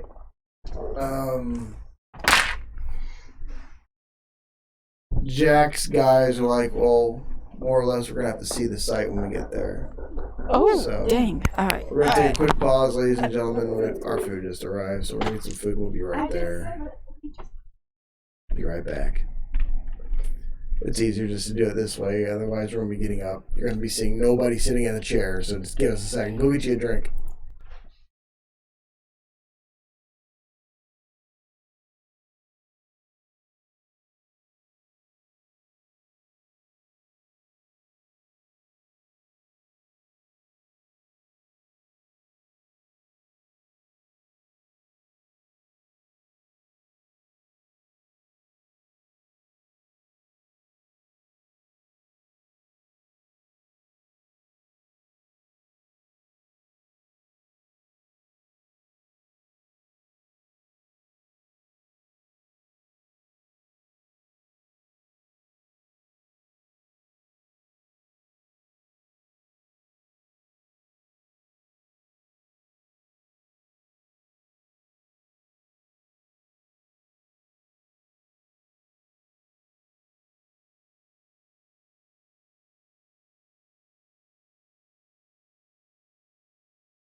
And we're back.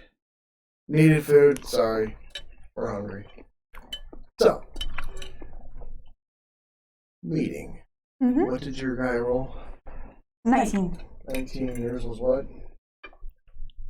It's a 20. So, as far as Jack's guys go, it was more of a consensus of we need to be there before we make an assessment. Mm-hmm. Your engineer says there's viable options, but the likelihood is that the ship is buried. Mm. They don't know how much longer it's going to last. Mm-hmm.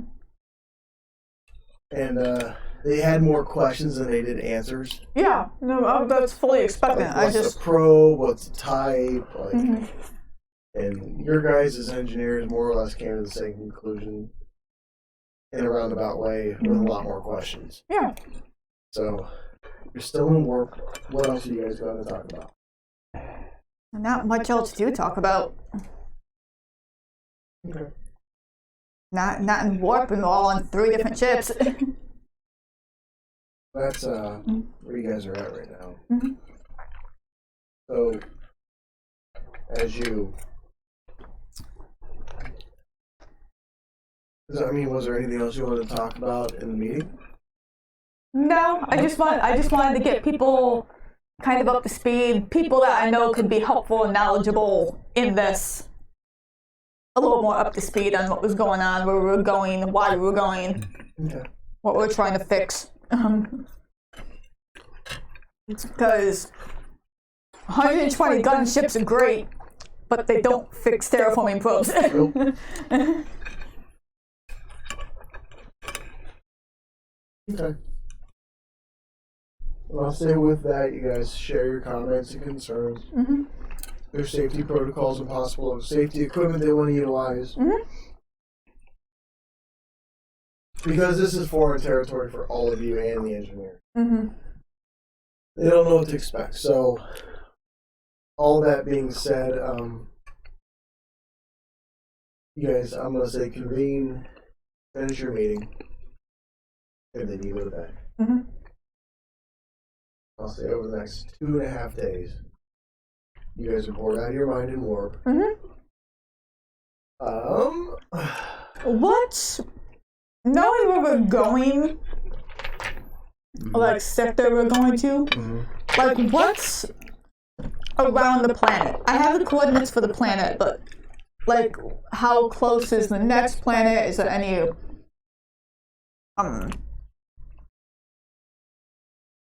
again, are there any like A-size units or fueling stations or just a livable planet near it for like emergencies?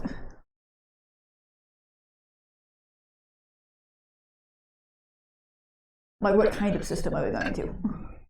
Unexplored mostly. There was the system you guys are heading to is kind of a legendary system where people have tried to explore it but often fail. They get into the system and then mechanical failures. Because it's a long flight. Mm-hmm. Or they get attacked.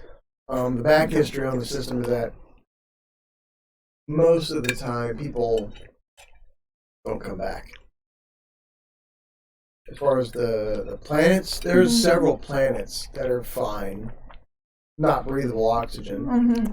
So it's kind of like the Bermuda Triangle. Sort of, yeah, in a way. And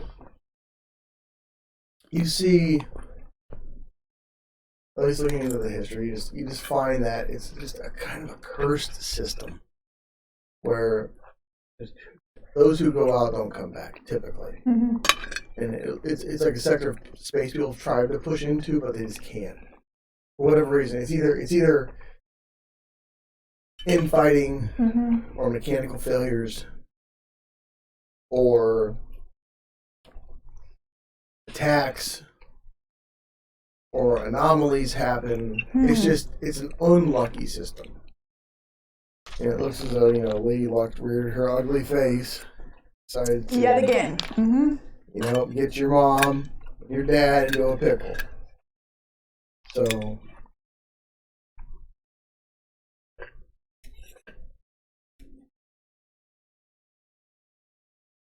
That's more or less what you're getting. Okay, Like you look into the that's system. annoying. You look into the system history as you guys continue your flight, because I'm sure you want to know as much as you can on the web before it goes away. About 100 years ago, adventurers tried to make their way out there. Never heard from them again.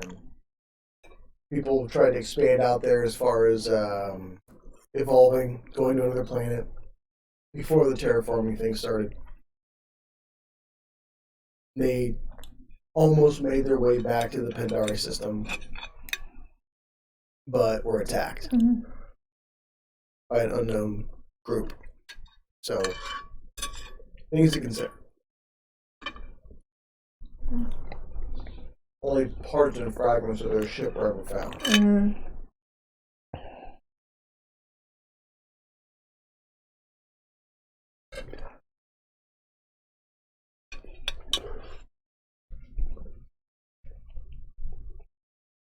Okay. Joy. So we're really freaking off the plantation here. You're out there. So with that, I'll see you guys spend your days convening with your crews, doing your maintenances and checks and services, relaxing in your various designated relaxation zones, and having a bit of tenuous fun, as you know what's coming. And then third and final day, you guys finally come out of warp early. It's weird out here. As you come out of warp, you see like nebulas, but like 3 of them. Not on the star chart. You get radiation warp immediately.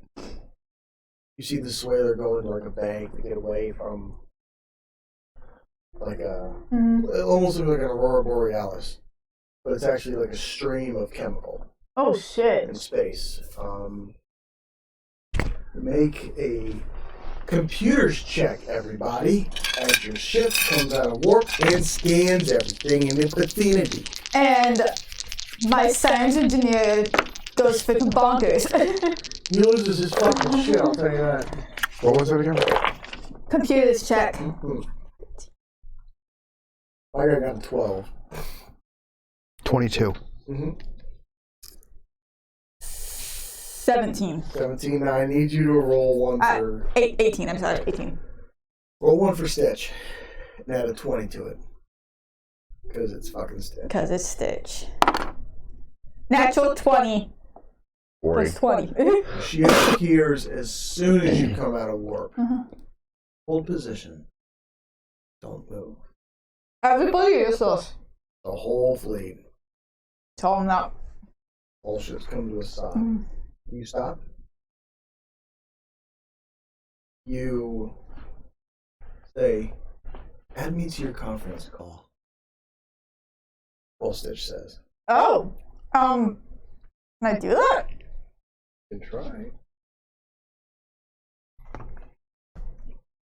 Would you want to just... I'll try. She grabs you, and it kind of hurts and burns. And she starts touching your screen. And then suddenly, Stitch is now on your ship and Jack's ship. And then Molly appears.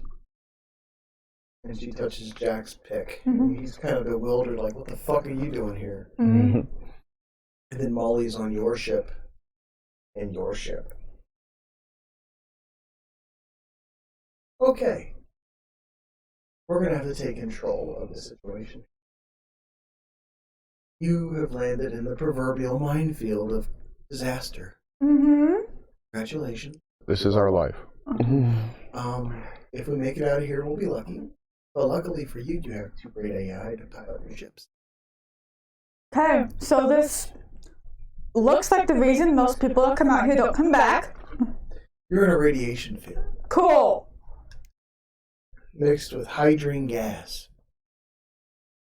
It'll melt the ship's hull immediately. through your shield. Okay, can we get going then? No, you're gonna wait until I finish my explanation. You just said okay. So,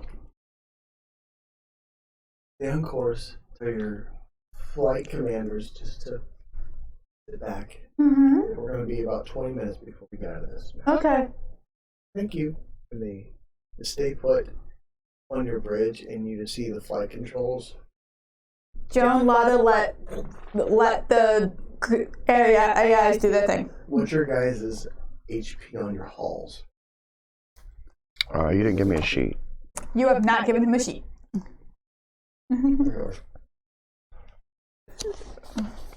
A lot.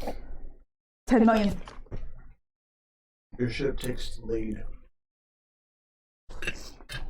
Am I including shields on that, or are those just negated because of this field? Okay, 10 million. As you start to fly, you're making some odd maneuvers. Mm-hmm. Even for your ship, since it's the smaller Mm-hmm.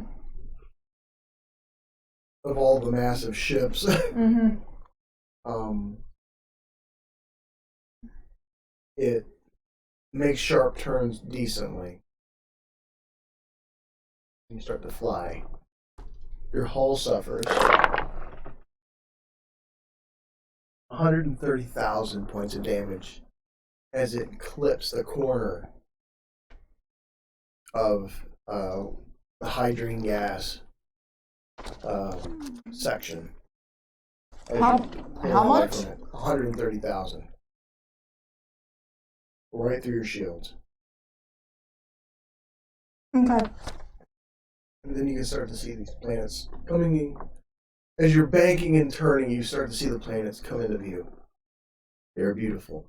You see an all pink with a nice cream colored planet. Massive. Probably 2 to 3 times the size of a large Earth planet. Cream color? Yeah, all pink and cream. Cookies and cream. Your ship takes 180,000 points of damage as you put the same corner in the same trajectory. 180,000 out of what? I want to say we're going to put you at 120 million as far as total haul, but I'm going to have to divide that up into sections.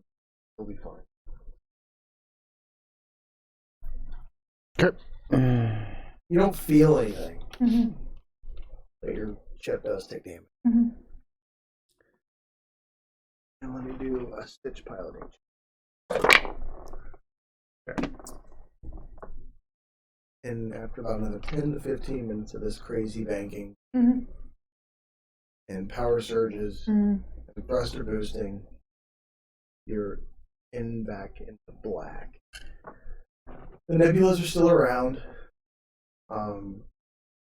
As Stitch appears, she starts to flicker Mm-hmm. and disappear. She's like, I'm gonna have to isolate myself to my pod. Yeah, take a break. Not needing a break. There's EM wave interference out here as well. Oh shit, okay. So, good luck piloting. I'll mark the locations of all the hazards that I can see so far. But I'm going to be out of touch for about an hour. Okay. And she disappears from everybody's ship. Okay. Molly's still there. Molly's okay? Yeah. She's just like, the Targans anticipated that. Cool. Okay. Gadget, how's Amy? Amy's doing fine. Yeah. It doesn't affect. The androids? They're in a contained. It's kind of like being in lead cased. Okay. Okay, So cool. it's like nothing really. It's kind of like, oh, look, a tickle. Mm-hmm. It doesn't hurt her. She just thinks, oh, pretty. Okay, cool. Same thing with Cottage. Yeah, the AIs are a little Monday. more. The AIs are a little more. Yeah, but Molly's of a different make than Kaddish. She's quite the mystery. Mm-hmm. You see As you come into the nebula, you start to boost. Mm-hmm. As the course is now laid in correctly to evade a lot of the obstacles. Uh-huh. I need you to roll, and you to roll a d20. You add 10, you add 7.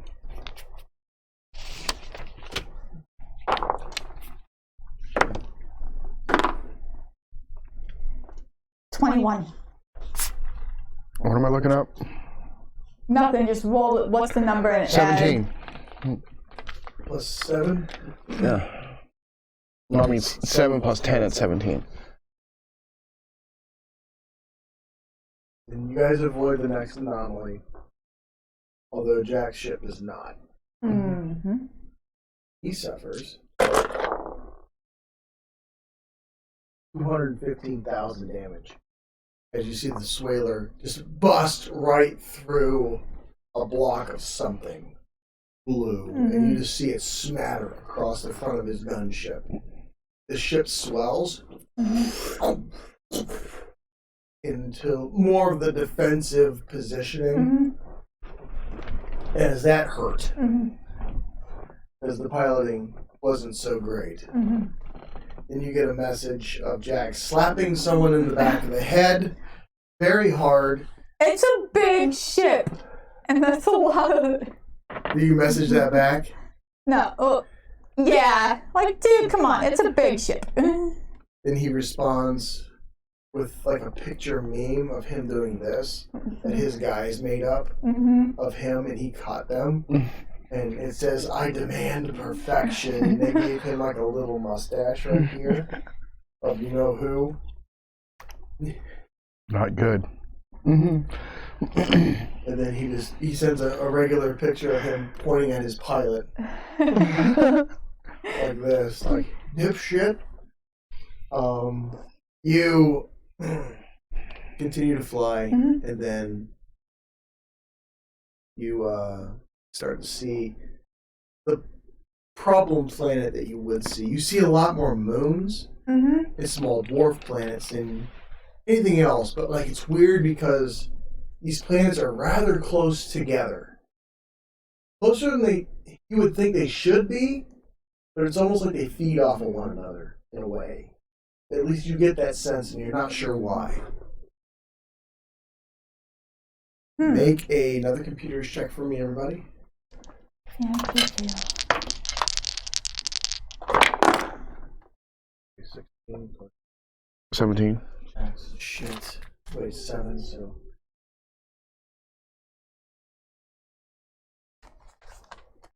Okay, what do you get? 17. 21. You start to pick up on large debris objects. Normally picked up as shipwrecks throughout this whole area. Yeah. Like 15. I start scanning them. Makes complete sense. A lot of people have come out here, and obviously this is a dangerous area. What are you scanning for? Oh, the names of the ships, how long they've been there, history. Roll a percentile for me. You know, in case anybody's looking, or... How much information you actually garner from this? 10%. 10%. You don't get much. You do get ship names, but you can't read them. You do get, but one ship does stick out that you've heard of through Ogma history, which you've heard of as well in your books. It was called the Dystopia. Okay, what's it? The story of the Dystopia was, at one point, the Ogma people were in a civil war. And they were trying to break away from their government to, just do what they want. Like, you guys had just expanded into space. You had just met the humans, but maybe 100 years later. Because you guys live a very long time, it's kind of a waste to exist for 100 years on one location, right? So they wanted to break away from the government. The government was against it, so they created a ship and set sail. Although the government at the time wasn't the best, and they used the Dystopia's disappearance as a, "See, we told you." But the Dystopia is right there. Can I tow it? No. Not right now. Okay. No, period. You are not getting that thing out of a radiation field. Well, it's not in the radiation field. It's like cobbled together with the rest of the shit that's been kind of... And it's weird. Mm-hmm. It's like everything was just kind of pushed together in this area. Like you know how like things gather at the drain as the vortex spins? It's kind of like that. It's like there's small asteroids there. Is this around the same area of the planets and the moons? Or are they like in separate locations? I wish I had a visual I could give you guys, Yeah. but it's like planet,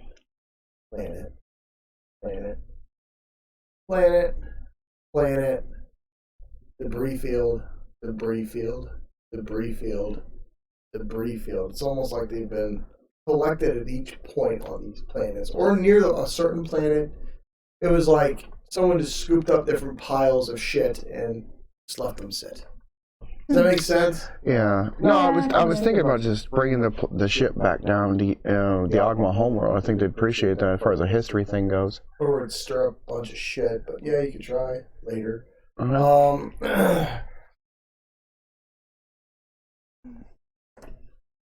So yeah, there's the dystopia. You also see just alien craft you don't understand or make sense of. Some of it's really elegant and beautiful, really thin strips of metal, and some of them look like more familiar Earth-type vessels. And you really have to look a lot more at this pile of things. Does that make sense? Mm-hmm. To really glean anything else from it later. So, that being said, your vessels now are being controlled by Molly. Mm-hmm. And she gives you guys a hard warp boost. Why are pilots doing that? You took back control. Okay. Because she sensed somebody scanning something. And was just trying to keep everybody focused, because if you think about it, you're in an unknown section of space doing things off target, off topic, off the mission. And she just didn't want you guys to get roped into another dangerous tragedy. So you weren't going to get it out of me, but... you, after another 15 minutes, make your way to the top of this planet in question, and it's very obvious there's something going on. You see, like a... Oh, okay. Don't break. Just do with him. And you see a purplish hue going on around this planet. And like a glow almost around it and around the base of it. So you make your way to it. There's no warnings coming through your computer system. There's nothing saying, yes, there's a danger here. It's just, it seems as though things are changing on the planet's surface as there's like a large layer of clouds around it. And then all the ships come to a full stop, just out of its descent range.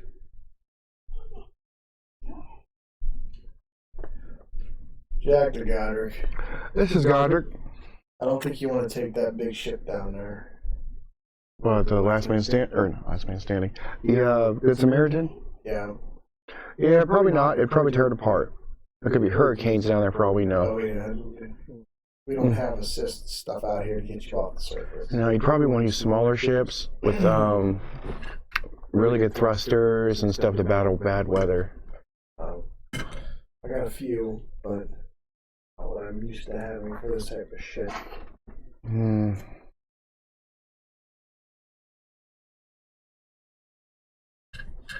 I have a bunch of nice shuttles, but they're on the Haunted. The sleek black ones.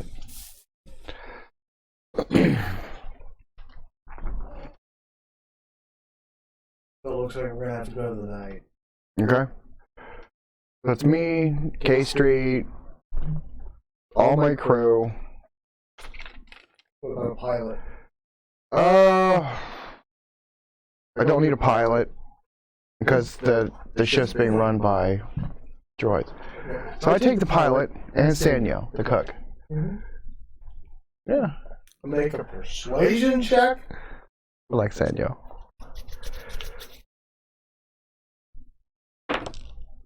Natural 20. Okay, do I get a gun? Whatever gun you want. Oh boy. So he runs to the armory. Then he realizes he's not on the Haunted anymore. And he's out of breath. Oh, I got about an armory. halfway down the ship. There's an armory there. Mm-hmm. There's an armory there on the ship. Mm-hmm. He ran to it, but he's out of breath now because it's so far away because your ship's huge. You almost need a segue to get to it. That'd be too silly.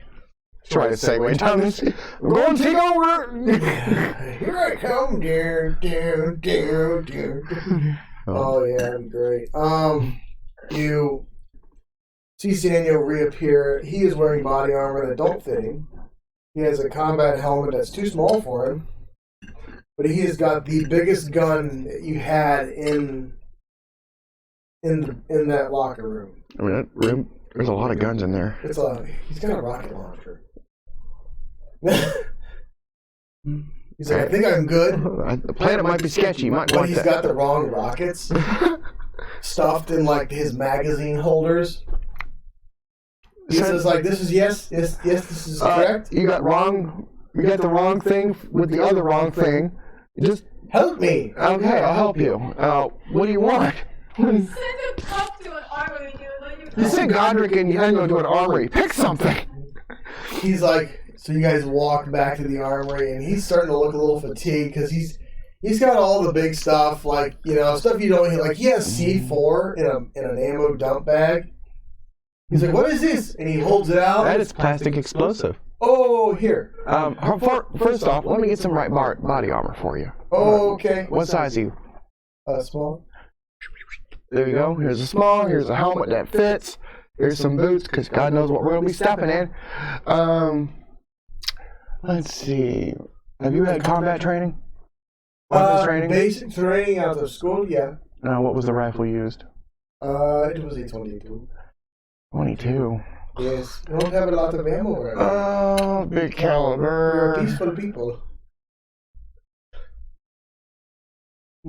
I'm trying to pick out something that looks like an M17. Okay. Or M14, sorry. M14. Yeah. You got something kind of close to it. It's it's a little bit more punchy than he should probably have, but it's about all you got. Yeah. I had to It's restock. kind of like one of Jack's stock guns he was giving away. It's pretty much like a marksman rifle, but it's a kind of a umphier rifle. Holds a lot of ammo. I put a scope on it, and Well, you don't have that, but what do you do with the rocket launcher? I put it back. You put it back. He kind of resists. Godric's home back now. He's just like, but rocket launcher. No, Yes? what Godric wants is a machine gun that you can just have like a belt around you, and you can just walk. You want a minigun, a Gatling gun, or do you want a machine gun? Yeah. Different. A 50 caliber machine gun you can walk around in. It's not a thing. Or was it a 30 caliber? Okay. It's a World War II. Never mind. He's so lucky I was in the army. Okay, here's a machine gun. They go, bah! I'll give him one. But if you say, I'm going to give you a 50 cal, he can't walk with it. That's more of a truck weapon. Yeah. Like if you give him like a smaller machine gun, there are smaller ones. I'll give him a smaller machine gun. Okay, he can handle that. You're just pretty much telling him, here, try to carry this around. It was on the top of a truck. And I give him a backpack a box full of ammo. No, wait, we don't do I that. need more in a box. A couple grenades, a pistol, and a knife. Okay. I'll say at this point he can't carry anymore because he's a very little guy. And he looks Rambo'd out. He's even got the proper flight suit on now to go down to the planet surface, and he looks more ready than he did before. Right. I pull out something in my pocket, and I tie it around his head. It's a bandana. I don't know. You tie a dirty butt bandana around his head. He's like, "Does this help?" Yeah, it helps. Okay. And his like curly little black hair, like he pushes it out of the way, and you tie it on. And he's like, "Okay, we ready to go?" Yeah. When you know how to shoot, right? Not this. Don't try and aim for the head. Send a mass. Okay. And only fire on people that try to kill us. I thought so. Yeah, your brother did really good with that flamethrower. I know. Alright, let's go. So I'm going to say you guys make your way, and you collaborate and eventually make your way on to the night. It's weird because you guys lock your gantries together. And there are windows on the gantries. And as you walk down it, like you look out, it's kind of ominous what's going on this planet's surface. You see a lot of this constant change. Like when there's cloud break, you can see like wind just picking up and throwing stuff everywhere. It's a torrent of bad, in essence.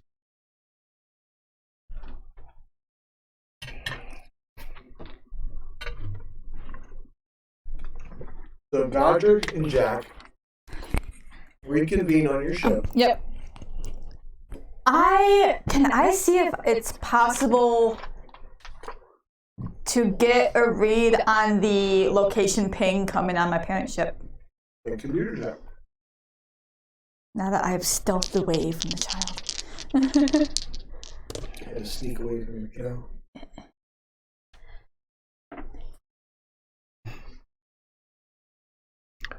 God, the kid makes me laugh. 24. 24, okay. So, there is a ping, but it's getting fainter. Mm-hmm. Because you didn't have it before. Yeah. And now you're on top of the planet, more or less. Mm-hmm. It's there, but you do the calculations, it's under the ground. Mm-hmm. Buried. Mm-hmm. Ah, shit. Are we, like, close to it? Is it, like, where we are over the planet? You'd have to, like, re-angulate to, like, get closer to the ping, but that doesn't mean it's necessarily there. Mm-hmm. It could be deeper than that. Mm-hmm. Okay. Problem number 1. The parent ship is very obviously buried. Oh, yeah.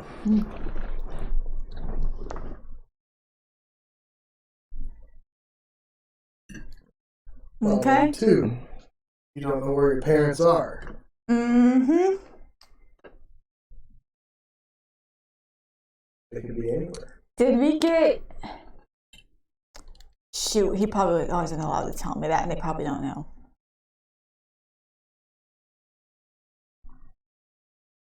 I know we're far out. Something I'm just thinking of. Is it possible to message or call Doug back and see if they possibly have, like, the coordinates on the planet of where the terraforming probe entered? I'm going to say this far out. No? Okay. Because you don't have the tech they have on the planet to make that call.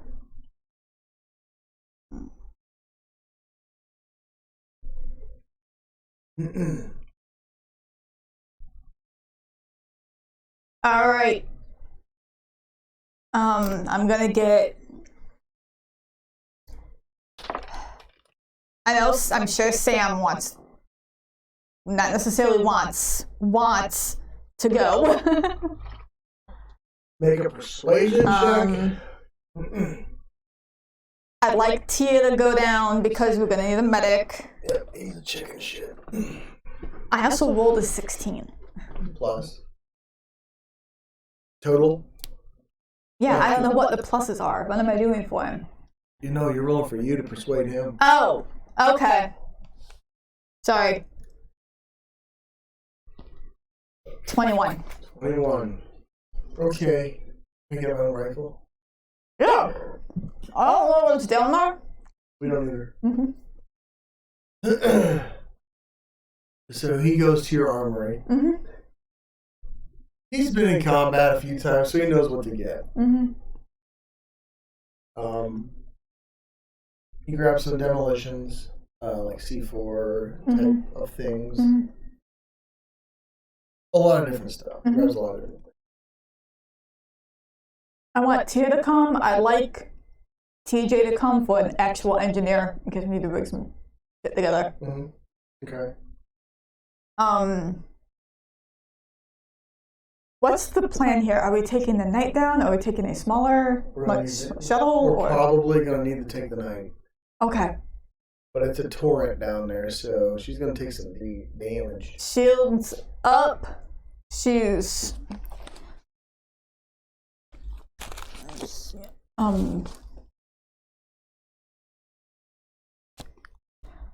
Still good. She didn't take a whole lot of damage going through those radiation fields. So, Okay. worst case scenario, we pull back up and hit the nano injector again. It's come back from the last time.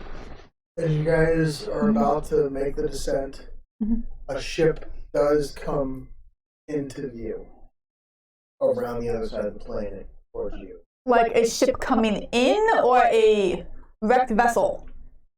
A ship coming in. Oh shit. It's Just white and yellow with stripes, Okay. and it gives you a hail. You answer. This is Axios excavating. You see another Landel sitting in the cockpit.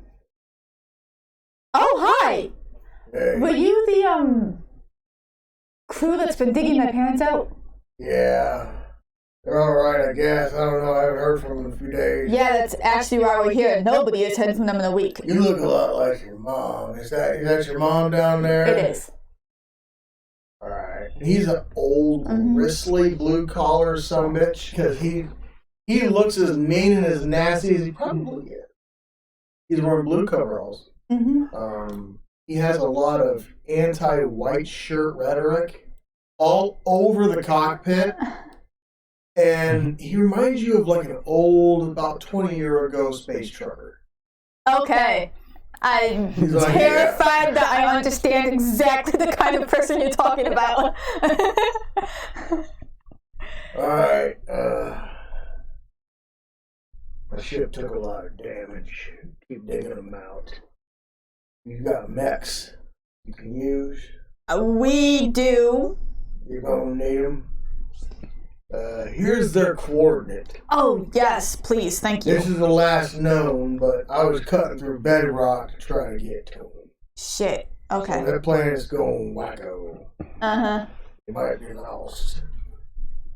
But it looks like you got enough firepower here to, I don't know, take out the solar system, so you might use that to your advantage. And as you look at his ship and scan it, it's a lot of damage. Like, he shouldn't even be flying it. It's like paper thin now. Because it, like, you know the type of ship it's supposed to look like, but it doesn't look like it anymore. It's so shaved down it almost looks smooth. Oh, really? It's a lot of damage. He's like, my shields are back up. Finally, took 3 days. Shit. Oh, it's bad. We're flying into a blender. Hey, Jack, do you have a spare engineers or a lot to help him out? Maybe give him a little more prepared to head wherever home is? This is Jack Cordoba to the excavator fleet, or ship. You Jack! The Jack! Yep. Good work. Fuck those things. I agree. How bad are you? Give her a scan and find out. Alright. What's your name? My name is Tori. Tori Full Clock. So, give her a scan. So he scans, and Jack's like, it's gonna take me about 3 days to fix that. He is fucked up. Well, it sounds like he's probably not going anywhere. Do you have enough fuel to stay in orbit for a while, Tori? Yeah. Alright. We're gonna see what we can do down on the planet. If it looks like a lost cause, it's a lost cause. I don't want to put a bunch of lives on as much as I want to help my parents and not lose their lives if they're not already lost. I'm not risking everybody. If we come back up, we'll try and get you set up to get home. Appreciate it. I think it's a smaller ship. Yeah. Like, it's a very utilitarian ship. It's got like attachment points that are sanded off now from where the mechs used to hang. You only see one mech, and it's missing like an arm and a leg. And you can't really tell from this distance the scope and scale of the damage to their mech. He's like, I'm gonna have this sent over to you. I got one more backhoe front end loader. You're gonna need it. Dig them out again. Okay. I'll be right here. Yeah, do it. We'll take it. If you... I look to Guidance and Jack. What do you think is a good timeline for him to wait? 4 days? Yeah. Okay. If you don't see us surface in like 3 or 4 days, call us a loss and head home. Can't. Oh shit. I'm stuck out here. Can't get signal through the other sector. Would you like to go hang out somewhere else? Radiation's too high. Joan, Lotta, whoever of my crew, I'm not taking them with me. If we don't come back in 3 or 4 days, or if he just can't stay in orbit for that long, have him come aboard so you guys can take him home. Are we not taking the ship down? Fuck! I would recommend him join the I forgot. Good Samaritan. I forgot. We're taking a night. Yeah, Good Samaritan. Sorry. Spoiler, please. Jawa is stressed. Yeah, the Swaler's like a pleasure cruiser with a lot of guns on it. No, what you mean, the Good Samaritan? It's the Titanic with guns on it. Sir, Tori, Yeah. if you do not see us in 3 days, you are invited onto Godric's ship, the Good Samaritan, to rest and relax and make your way home. Is it alright if I dock over there now? That's up to Godric. If you wish. Alright. The ship is run by droids. He scans your ship, he's like, oh, you're one of them rich fellas. Not really. And you see his ship start to float that direction. He's got 2 thrusters left. Out of 8. Get them helping him. I am. I mean, like, attach and pull. Okay, I tell the droid commander, we have a person coming in with a messed up ship. If he has anybody that's not doing anything, not fixing anything, droid-wise, to work on that ship. Okay. To his specifications. Okay. So, he starts to make his way to your ship.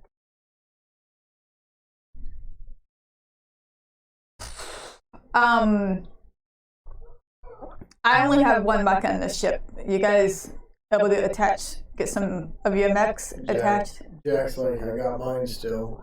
Okay. Sounds like we're going to need them. And he's got Godric's too.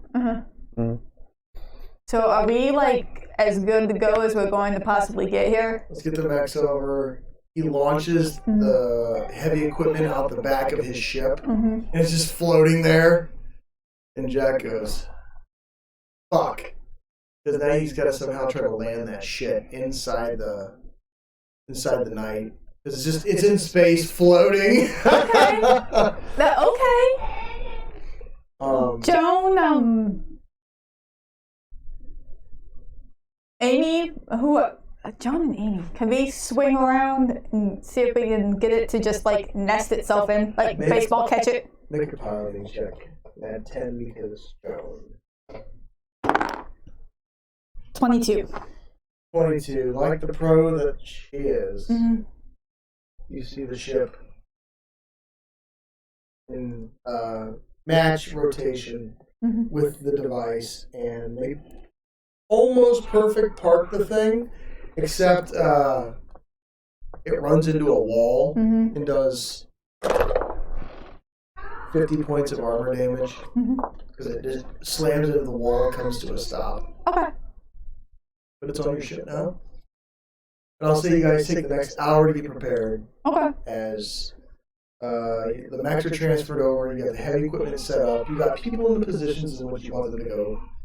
Your ship is giving you a live feed of everything going on. Your droids are letting him in like one extra room. It's like one of the hotel rooms on your pleasure cruiser. And he's fast asleep. And your droids have probably half of the team working on his ship. It's going to be expensive because they're having to use like some of your interior plating to fix his ship. Good thing it's a big ship. Yeah, like it's rough. So, luckily your maintenance bay has most of what you need to at least get him to be able to warp off. But not to the extent of like, oh yeah, he'll be fine. He'll just get home at the rate they're going. But I'll say at this point, you guys start to make the descent in the night. Your heavy combat carrier cargo ship retrofitted. Yep. And you start to make your way down. I need 3 piloting checks. Okay. And Jala's got herself ready to go. She's got armored up, all 3 of her guns, combat knife, flare, extra ammo, and a backpack. She's got, she's in just like regular, decent weather day clothing right now under the armor. But in her backpack, she's got like a poncho, cold weather gear, just all that. Kind of like trying to go camping at any time in Ohio. You packed all of the stuff. I packed like a Midwesterner. Alright, we got our emergency blankets and we got our double emergency blankets. Extra batteries and extra batteries to replace those batteries. 3 piloting checks? Yep. Let's hear them. That's natural 1. Hold. What was that second one? That was a 12. Keep that 12 in your brain. I'm just going to set this aside. As you feel the descent, the planet grabs you. Everybody make a dexterity check. Include Jack-o'-lantern here. Fail. Natural 20. I got a 5. Alright. You and Jack, crew is fine, they're strapped in. Take 8 points of body damage as you guys get flung across the area in which you stand and bounce off of things and land on the floor. The ship takes 100 points of hull damage. Okay. Or excuse me, hull frame damage as you feel the ship bend and twist as the planet sucks it down. And at this point, everybody make a constitution check.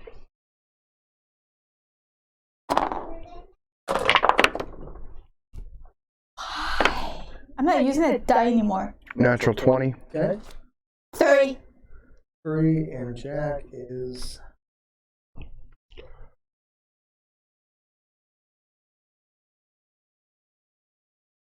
Okay. And Jack fails. Jesus Christ. 3. 20. It is so loud you are having a hard time hearing each other. Because the wind is whipping so hard across the ship. You see Joan go, hold on! You see Sam start flipping through the entire bridge controls like, oh shit. He's trying to get more power to the shields. You guys are coming down right on top of the location where your parents are. Okay. Possibly. The ship possibly is. Yeah. So Well, their last known location-ish, possibly, yeah. You, I'm going to say at this point you have to scream at each other to hear. Mm-hmm. As you go down, shields take.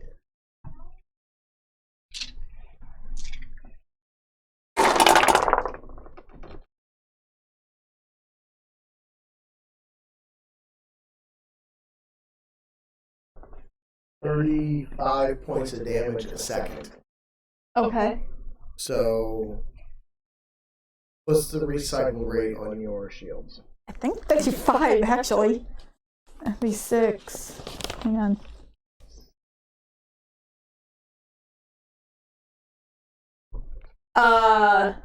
50 for the one. So right So now, if I've got them both on, it's 80 per turn. so right now, with just one running, Mm-hmm. you're stable. 50. Yep. Okay. Because you're taking constant damage at this moment. Mm-hmm. As you... Alright, the second one was a 12. Was it 12? Plus, what's her 7? No, 10. 10. So yeah, 22. You feel the ship twist, and she automatically counters it. Your shields take another.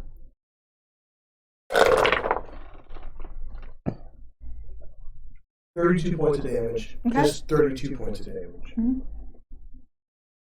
Okay, one more.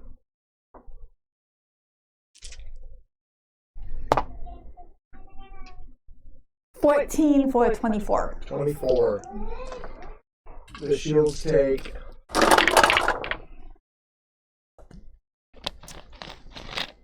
19 more points of damage. Okay. As you come down, the ship sits down kind of hard in like an emergency landing type of way. Mm-hmm.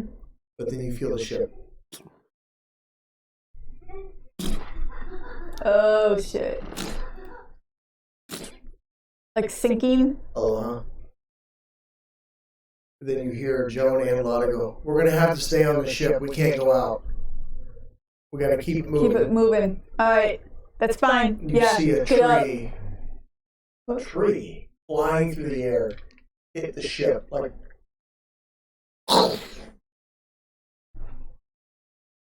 Shields take another.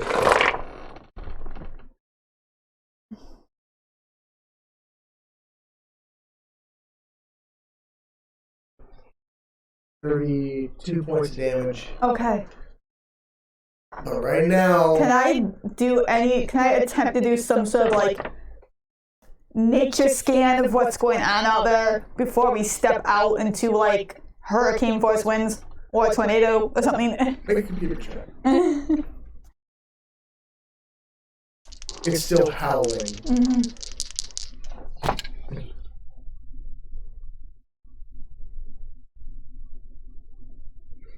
22. 22. Right now, it's 100-mile-an-hour wind gusts. And you can't even get an idea of what it's doing out there as far as temperature, because it's all over the place. It's all over the place. It's like negative 31 second, and then it's like up to 150 the next. Alright, Joan, Lotta, get us back up. Let's see if we can move. Like, how big is this planet? It's way bigger than Yandan. It's probably one of the biggest planets you've ever been on. Shit. It's a massive planet, but the land terrain keeps changing. Like the actual, the terrain itself, like the mass of the... Not the mass of the planet, but like the terrain features change almost by the minute. Because it's just all out of whack the the terraforming unit is. So like, you know how like over time rivers bend? Yeah, this is or like... they straighten out? Uh-huh. This is type of shit. Mountains coming down, others forming in the distance, coming down. Things are happening too fast for us to even time them. It's wild. Alright, get us back up. Let's just move right now. Just keep let's just keep the ship moving right now, see if we can get anything. If there's a spot on this planet that isn't completely insane, so we can get off. I would like to try.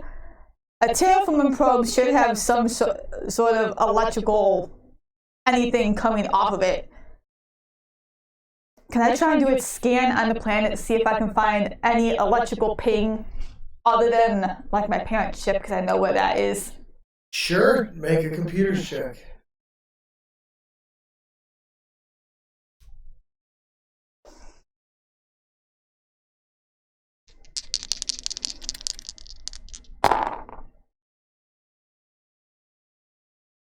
$17. You send the ping out. What exactly are you looking for? You're looking for the location of the ship? Not the ship, the terraforming probe. You send it out. It's like 600 yards, like towards the front of your ship. Head that way. I point towards where I'm getting this ping off of. Okay. Are you guys just flying over there? We're just gonna fly. I'm not gonna even attempt to get out in this. As you get out, make a piloting check first. See if you can get unstuck.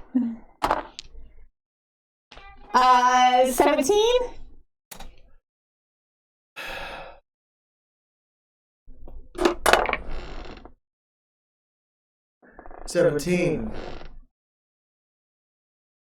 You're fighting a storm. Roll another check. Ready? Am I only rolling for one person here? Or am I this covering all of them? Both of them? All of them. Another 17. After one. Oh. You guys pop out. Maybe. Start the hard burn. Your ship, when it was down, wasn't taking a whole lot of damage because that damage was halved because half of it was covered by the ground. Strategic knowledge. Now, not so much. 28 points of damage to your shields. I'd better be taking a little bit of damage and have it sink into oblivion in the mud. And right now, all of your sensors are going wild because it's like, warning, storm imminent. Warning, storm imminent. Warning, hurricane force winds incoming. Warning, hurricane force winds incoming. I mean, it's not a big deal because your ship's used to, traveling at thousands of miles an hour, but when you're not expecting it, it can throw you. You make your way to the probe-ish area. Yeah. Make one more computer check for me. I rolled an 18. What I'm doing. You said Who's computer. making the check? Oh wait, computer check for Location. I'll make it. 18. 23. 23. You're over it for sure, but the ship's starting to spin. Like everything's kind of vortexing around the location of the probe. Oh, interesting. And as you look out and down, you see what looks like the roof of a building, like a hatch. Okay. And you just see sand swirling around. Almost like a small little, how like in the fall you get those like little wavy tornadoes. They put the building up like right over the entrance of the probe. Okay. Cool. It's a little creepy that it seems to be a tornado is going on right above it.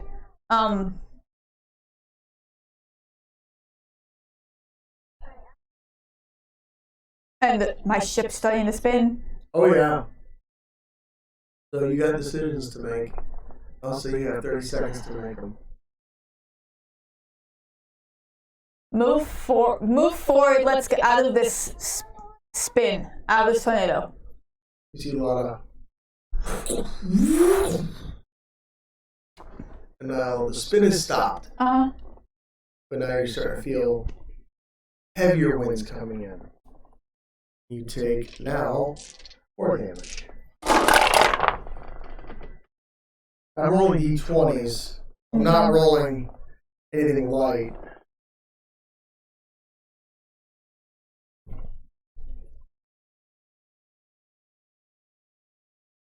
You take 85 points of damage to your shields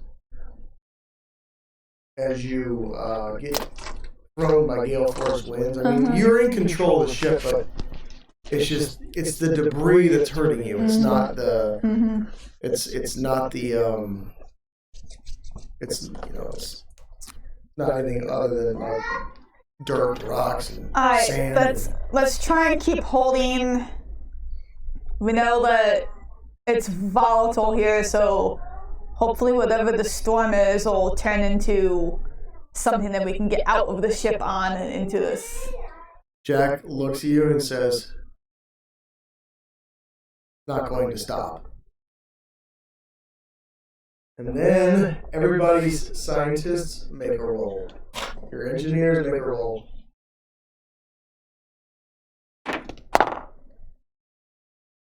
I rolled a 16. I got a 19. 20 total. You see Jack's lady engineers. Jack is correct. This will not stop until the terraforming unit has been appropriately fixed.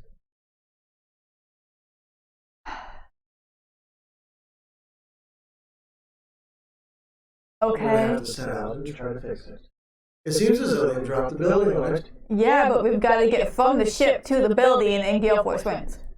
Yes. See the problem? Not really. You have more than enough mechanical ability out here.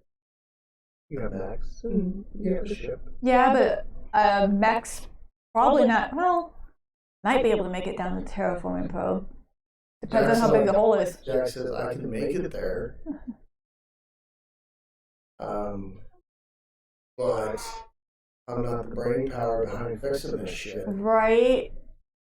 How many people can fit in that mech? Just you? Me and somebody on my lap. See? Your ship, yours is about the same size as mine. Mm-hmm. How big is the diplomat? About the same. They're all the same. You guys recovered those. Okay. From Now that we're here, big question. We can take. We've got 3 mechs. We got 3 mechs? We got 3 mechs. A heavy piece of equipment. I would like Jack to run the heavy piece of equipment unless there's somebody willing to volunteer to drive a large piece of equipment in a hurricane. I'll drive it. Who's going to take your mech? Mm. Who's going to operate your mech? I don't have the One of next. Jack's team members said, "I'll do it." Okay. But this is that wild-ass-eyed guy Jack choked out. For fucking with a little kid? Yeah. Yeah, but he's crazy, so that's okay. That's what you want on a planet like this. Okay. And you didn't pick Godric. I'm okay. You volunteered to drive the heavy equipment that doesn't have a shield on it. It has hurricane winds. Plus, I don't have the diplomat on the ship. It's on the Haunted. I thought you took it with you. We did. Okay. We did? We did. I had Jack transferred all over. Okay, I hop in the diplomat then. It's part of that, like, 1 No, hour you just said shit. you're driving the heavy equipment. You're driving the heavy equipment. Okay. This special forces guy is driving your back. Okay, because I was like, you guys just picked a You can't be in guy. 2 places at once. So, Not yet. that's what's going on there. Alright. I can't remember his name. I'd recommend you put the ship back up in space until we're We're ready done, for yeah. extraction.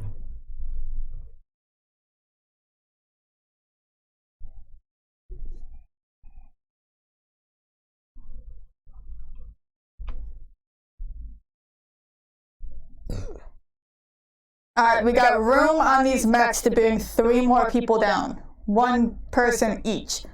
I need preferably science engineers. I am going to take Tia down. Okay. So that means 2 more science engineers because I want a medic down there with us.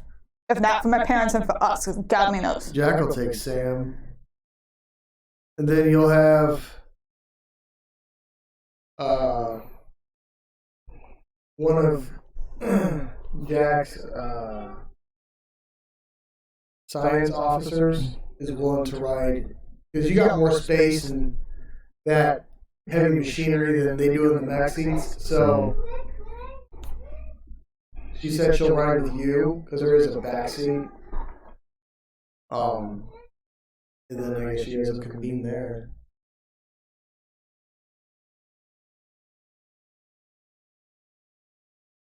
Okay, so it's going to be me and Tia, Jack and Sam, Jack's psycho special forces guy in a mech, He's so whack. and then Godric and one of Godric's science officers in the heavy equipment. Okay. Joan, Lana, as soon as we're in that building, or tear apart the building and disappear, get back up into orbit. I highly doubt you're going to be able to hear from us. All right. Good luck. Check back. We don't want to die. Just like come back down and see if we're around. And like, We'll do a surface. yeah, thank you. And then Stitch appears. Yes. Hello. Hello. Let me see your pic. Sure. This is broadcasting your signal to every ship in space above this planet. Can There it you go. get through? I can't now. Okay. It feels a little warm on your arm, but it's working. You're probably gonna have to charge it. Okay. And she sends the format of what she just utilized to you and Jack. And everybody hey! involved in the movement. Now, what does this do? It just it sets your pick up to where you can set your pick to where you can put out like an emergency ping all the way up into space. Okay. That way, if like you get into deep shit, then all of a sudden, you know, it ain't so bad, but it's not so good. But you know, It's not bad. They'll It's not good. they'll hear, "Hey, we're in trouble, help!" So we'll wait for Mom to quit momming over there, as the kiddo's acting like a kiddo. Kids are made of rubber. So this heavy equipment, it's like a bulldozer? It's more like a front end loader backhoe thing. It's got like a couple of different arms on it. It's like got two arms out the back, and then it's got like a front end loader on the front. It's mostly kind of armored in a way. Like the cockpit is like armor-y, but it still got a lot of glass on it. So things to consider. So yeah, but I'll say at this point, you guys start to make your long, oh shit, trek to the back where the cargo bay door opens. You guys set up to set out onto the planet's surface, which you're about to touch back down now. Okay?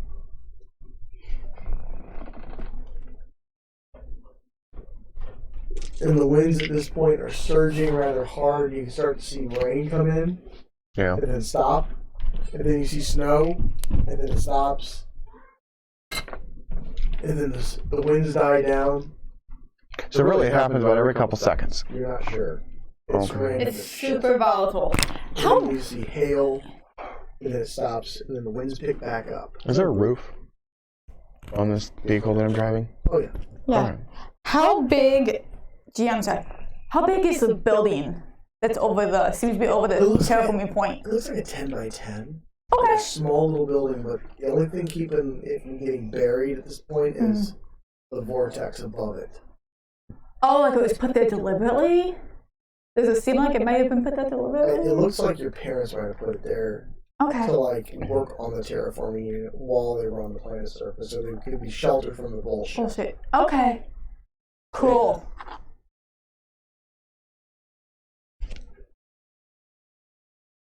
Okay.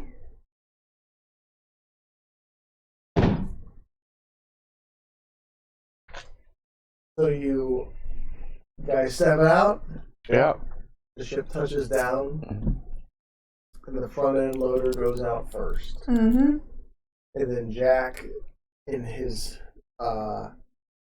Mac, has kind of Sam squished into a corner. Uh-huh. The best they can. Yeah. You know, he's not being a dick, it's just the best they There's can not do. a lot of room in there, I know. And then as you guys step out, you see Jack's Mac on his arm. He has something. He pushes something on his index finger. Mm-hmm. And you see... Remember that shield he was working on years ago? He finished it for the Mac. So it looks like he's carrying an armored shield as he's walking. And as soon as he steps off, you see a tree whoosh, hit the fucking Mac. Uh-huh. And he takes 50 points of damage to his shield. Uh-huh. And you see the top of it kind of bend a little. And he's just like this. As you drive out ahead of him, Uh-huh. make a driving check. I'm only doing about 60 miles an hour. Wait, what did you say? In wind, that's smart. Okay. 60?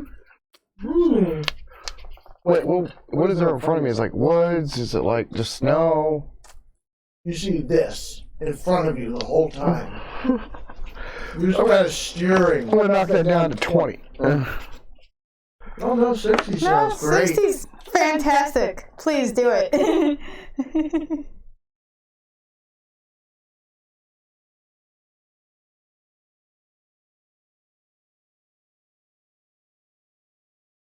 Um, 18. Okay. A gust of wind blows you off. You come back. You're right down 500.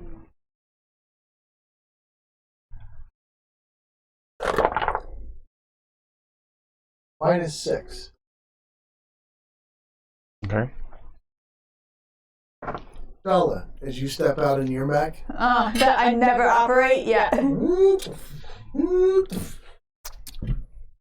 Make a piloting check.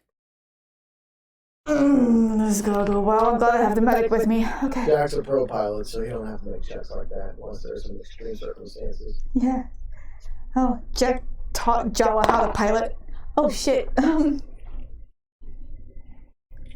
22.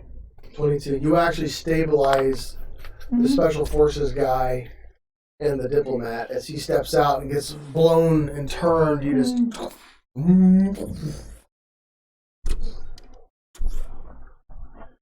And you guys make your short but long trek. Short but long. Yep. And you do make it there. But all of your equipment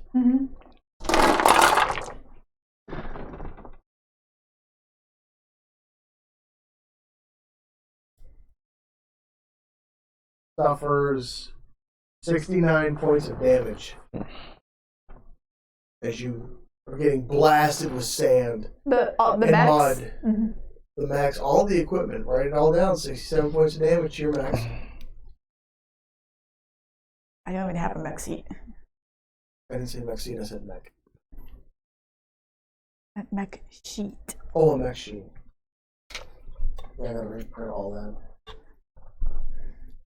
As you guys continue to make your way across, you're getting blasted with sand, and then it's hot and cold. You can hear the metal on your devices bending and twisting, and you see gaps open and shut.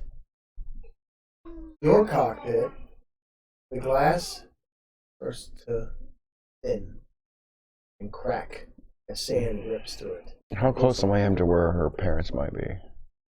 You don't know. You don't know. We're just trying to get to the building that's on top of the terraforming site. We have no fucking idea where my parents are. And the wind changes direction. And then the other side of your vehicle is getting blasted now. I'll say at this point you guys make it to the the top of this building that was placed over top of the terraforming probe location. You park your vehicles, your various vehicles, and Stitch appears next to your mech outside. How's it going? As you see a tree branch go through her.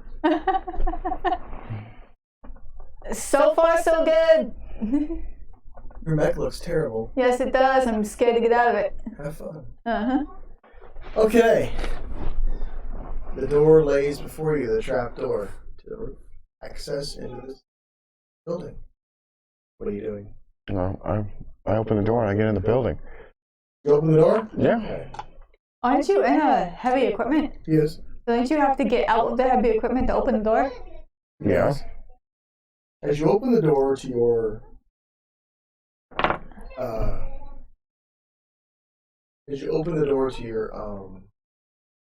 Nope, continue. your heavy equipment. Can I lean down when I see his door open? Can I lean down with my mech hand and shut it and then open the door to the building with my mech? Make a perception check. Okay.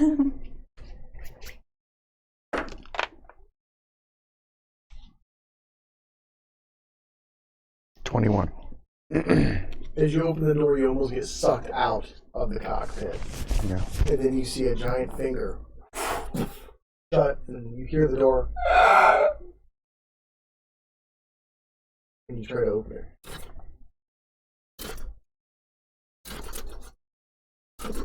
It's stuck. And then you see a mech hand, off just out of your visage, reach down and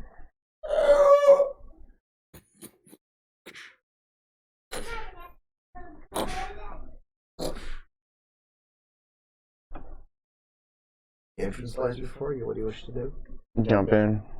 It's only big enough for like a humanoid, correct? Yeah. Because It's about 3x3 or 4x4. see, that was my problem, is how we get from protection to in there or being blown away. All right. As you stand Is there, a moment where the wind dies down. maybe for a split second, I have one question for the DM. GM, sorry. Does we're in the building. Does the weather affect as much while we're in the building? We're not in you the don't building, know. but standing outside. We're in protected mechs and vehicles from the wind outside of a building the size of this room, and we need to get from there, from our vehicles to the inside of the building. Okay. and then you see Jack's neck wobble, Mm-hmm. and he falls to a knee, Mm-hmm. and then he lays down Mm-hmm. next to the entrance, Mm-hmm.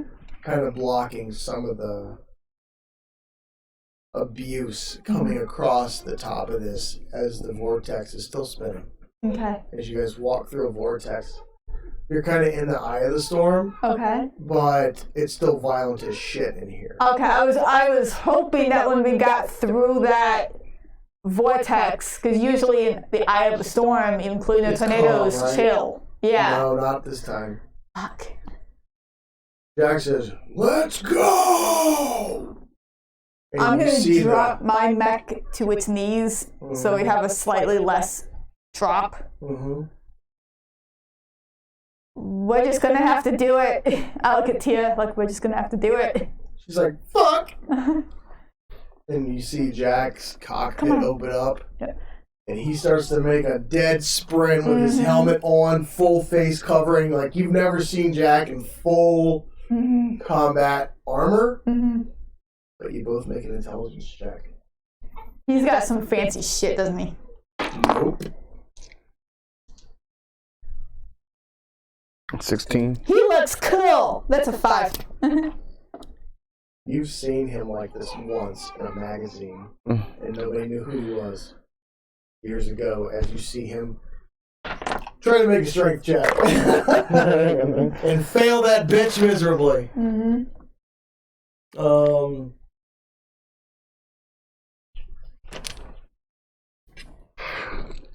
7. And you see him. Whoa! Fuck!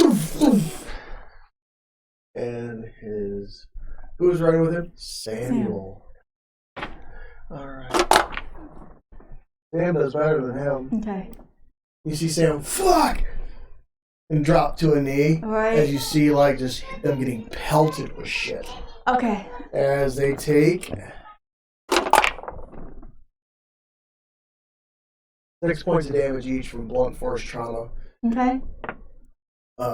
Jack's gonna try real quick to stand to his feet. And we're gonna run at it. Much better. 18. You see him standing. And he jumps into the hole. Okay. I'm gonna grab Tia's hand. Get low. He makes it. We're gonna get out. We're gonna get low, and we're gonna move. Okay. Okay. This is fucking nuts. Yes, it is. It'll be okay. Just keep holding my hand, okay? Okay. She's like, it hurts. She's holding that Joker. She's like, my boyfriend's gonna kill you. Wait. He's not gonna be able to get here. Come on. You guys open the door will. And we're out and we're moving. Strength checks. I'll roll for her. 7. Same. You guys get thrown to the ground. But it's not going You're yet. stuck. I'm stuck. I thought it was. Like, I right where the shut door your was. mech's door and accidentally sealed it. Not your mech, your whatever you're in. It's jammed. So I'm in the building? So, oh my God, Wayne, listen. You pulled up to the front of the building in your heavy equipment. Okay. You started to try and get out. Jala realized that was really stupid. So she reached down and shut your door before you got out and sealed you into your heavy equipment. No, I thought she, I picked me up and put me in the hole. No. Oh. No. Okay. So make the strength check so you can get your door open. I already did that. I got 17. I'm pretty strong. Where's the blood? That's just all they were under your plate.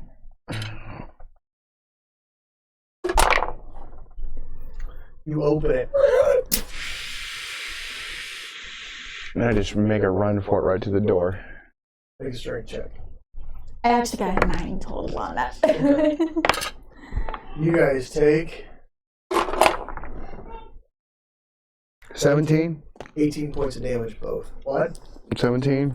You make it dead right to that door. Because you guys, it's not far to run. It's just the initial blast and trying to get in there after. The Godric just wields it like it's nothing. But who was riding with Alpha team? Anyone? With the crazy dude in the mech? Yeah. We didn't say anybody. Okay, So it was by just him. himself. He's gonna stay there. So, make another strength check. You see Godric dive into the hole. That's better. That's a 16. 16. I'll roll for her. 17 plus 2. You guys. And I mean, she like, it's to where her emergency safety vest is deployed an emergency helmet around her head. Because they sensed something coming and it deployed, and her head helmet is broken, but she's fine. You guys make it into the hole. And as you land, it's dark, but you hear the moaning and groaning and the howling above. But then you hear a little voice say, "Hello?" And that's where we're going to stop for this evening. And this game, we'll pick it up next time. Okay. Hope you guys had fun. Thanks for viewing. Thanks for watching. Thanks for sticking it out. These games can get long. But See what happens next time. Thanks for the support. Thanks for watching. We'll see you next time. Stay strapped. Don't get clapped. Stay frosty. Take care. Bye-bye. See ya.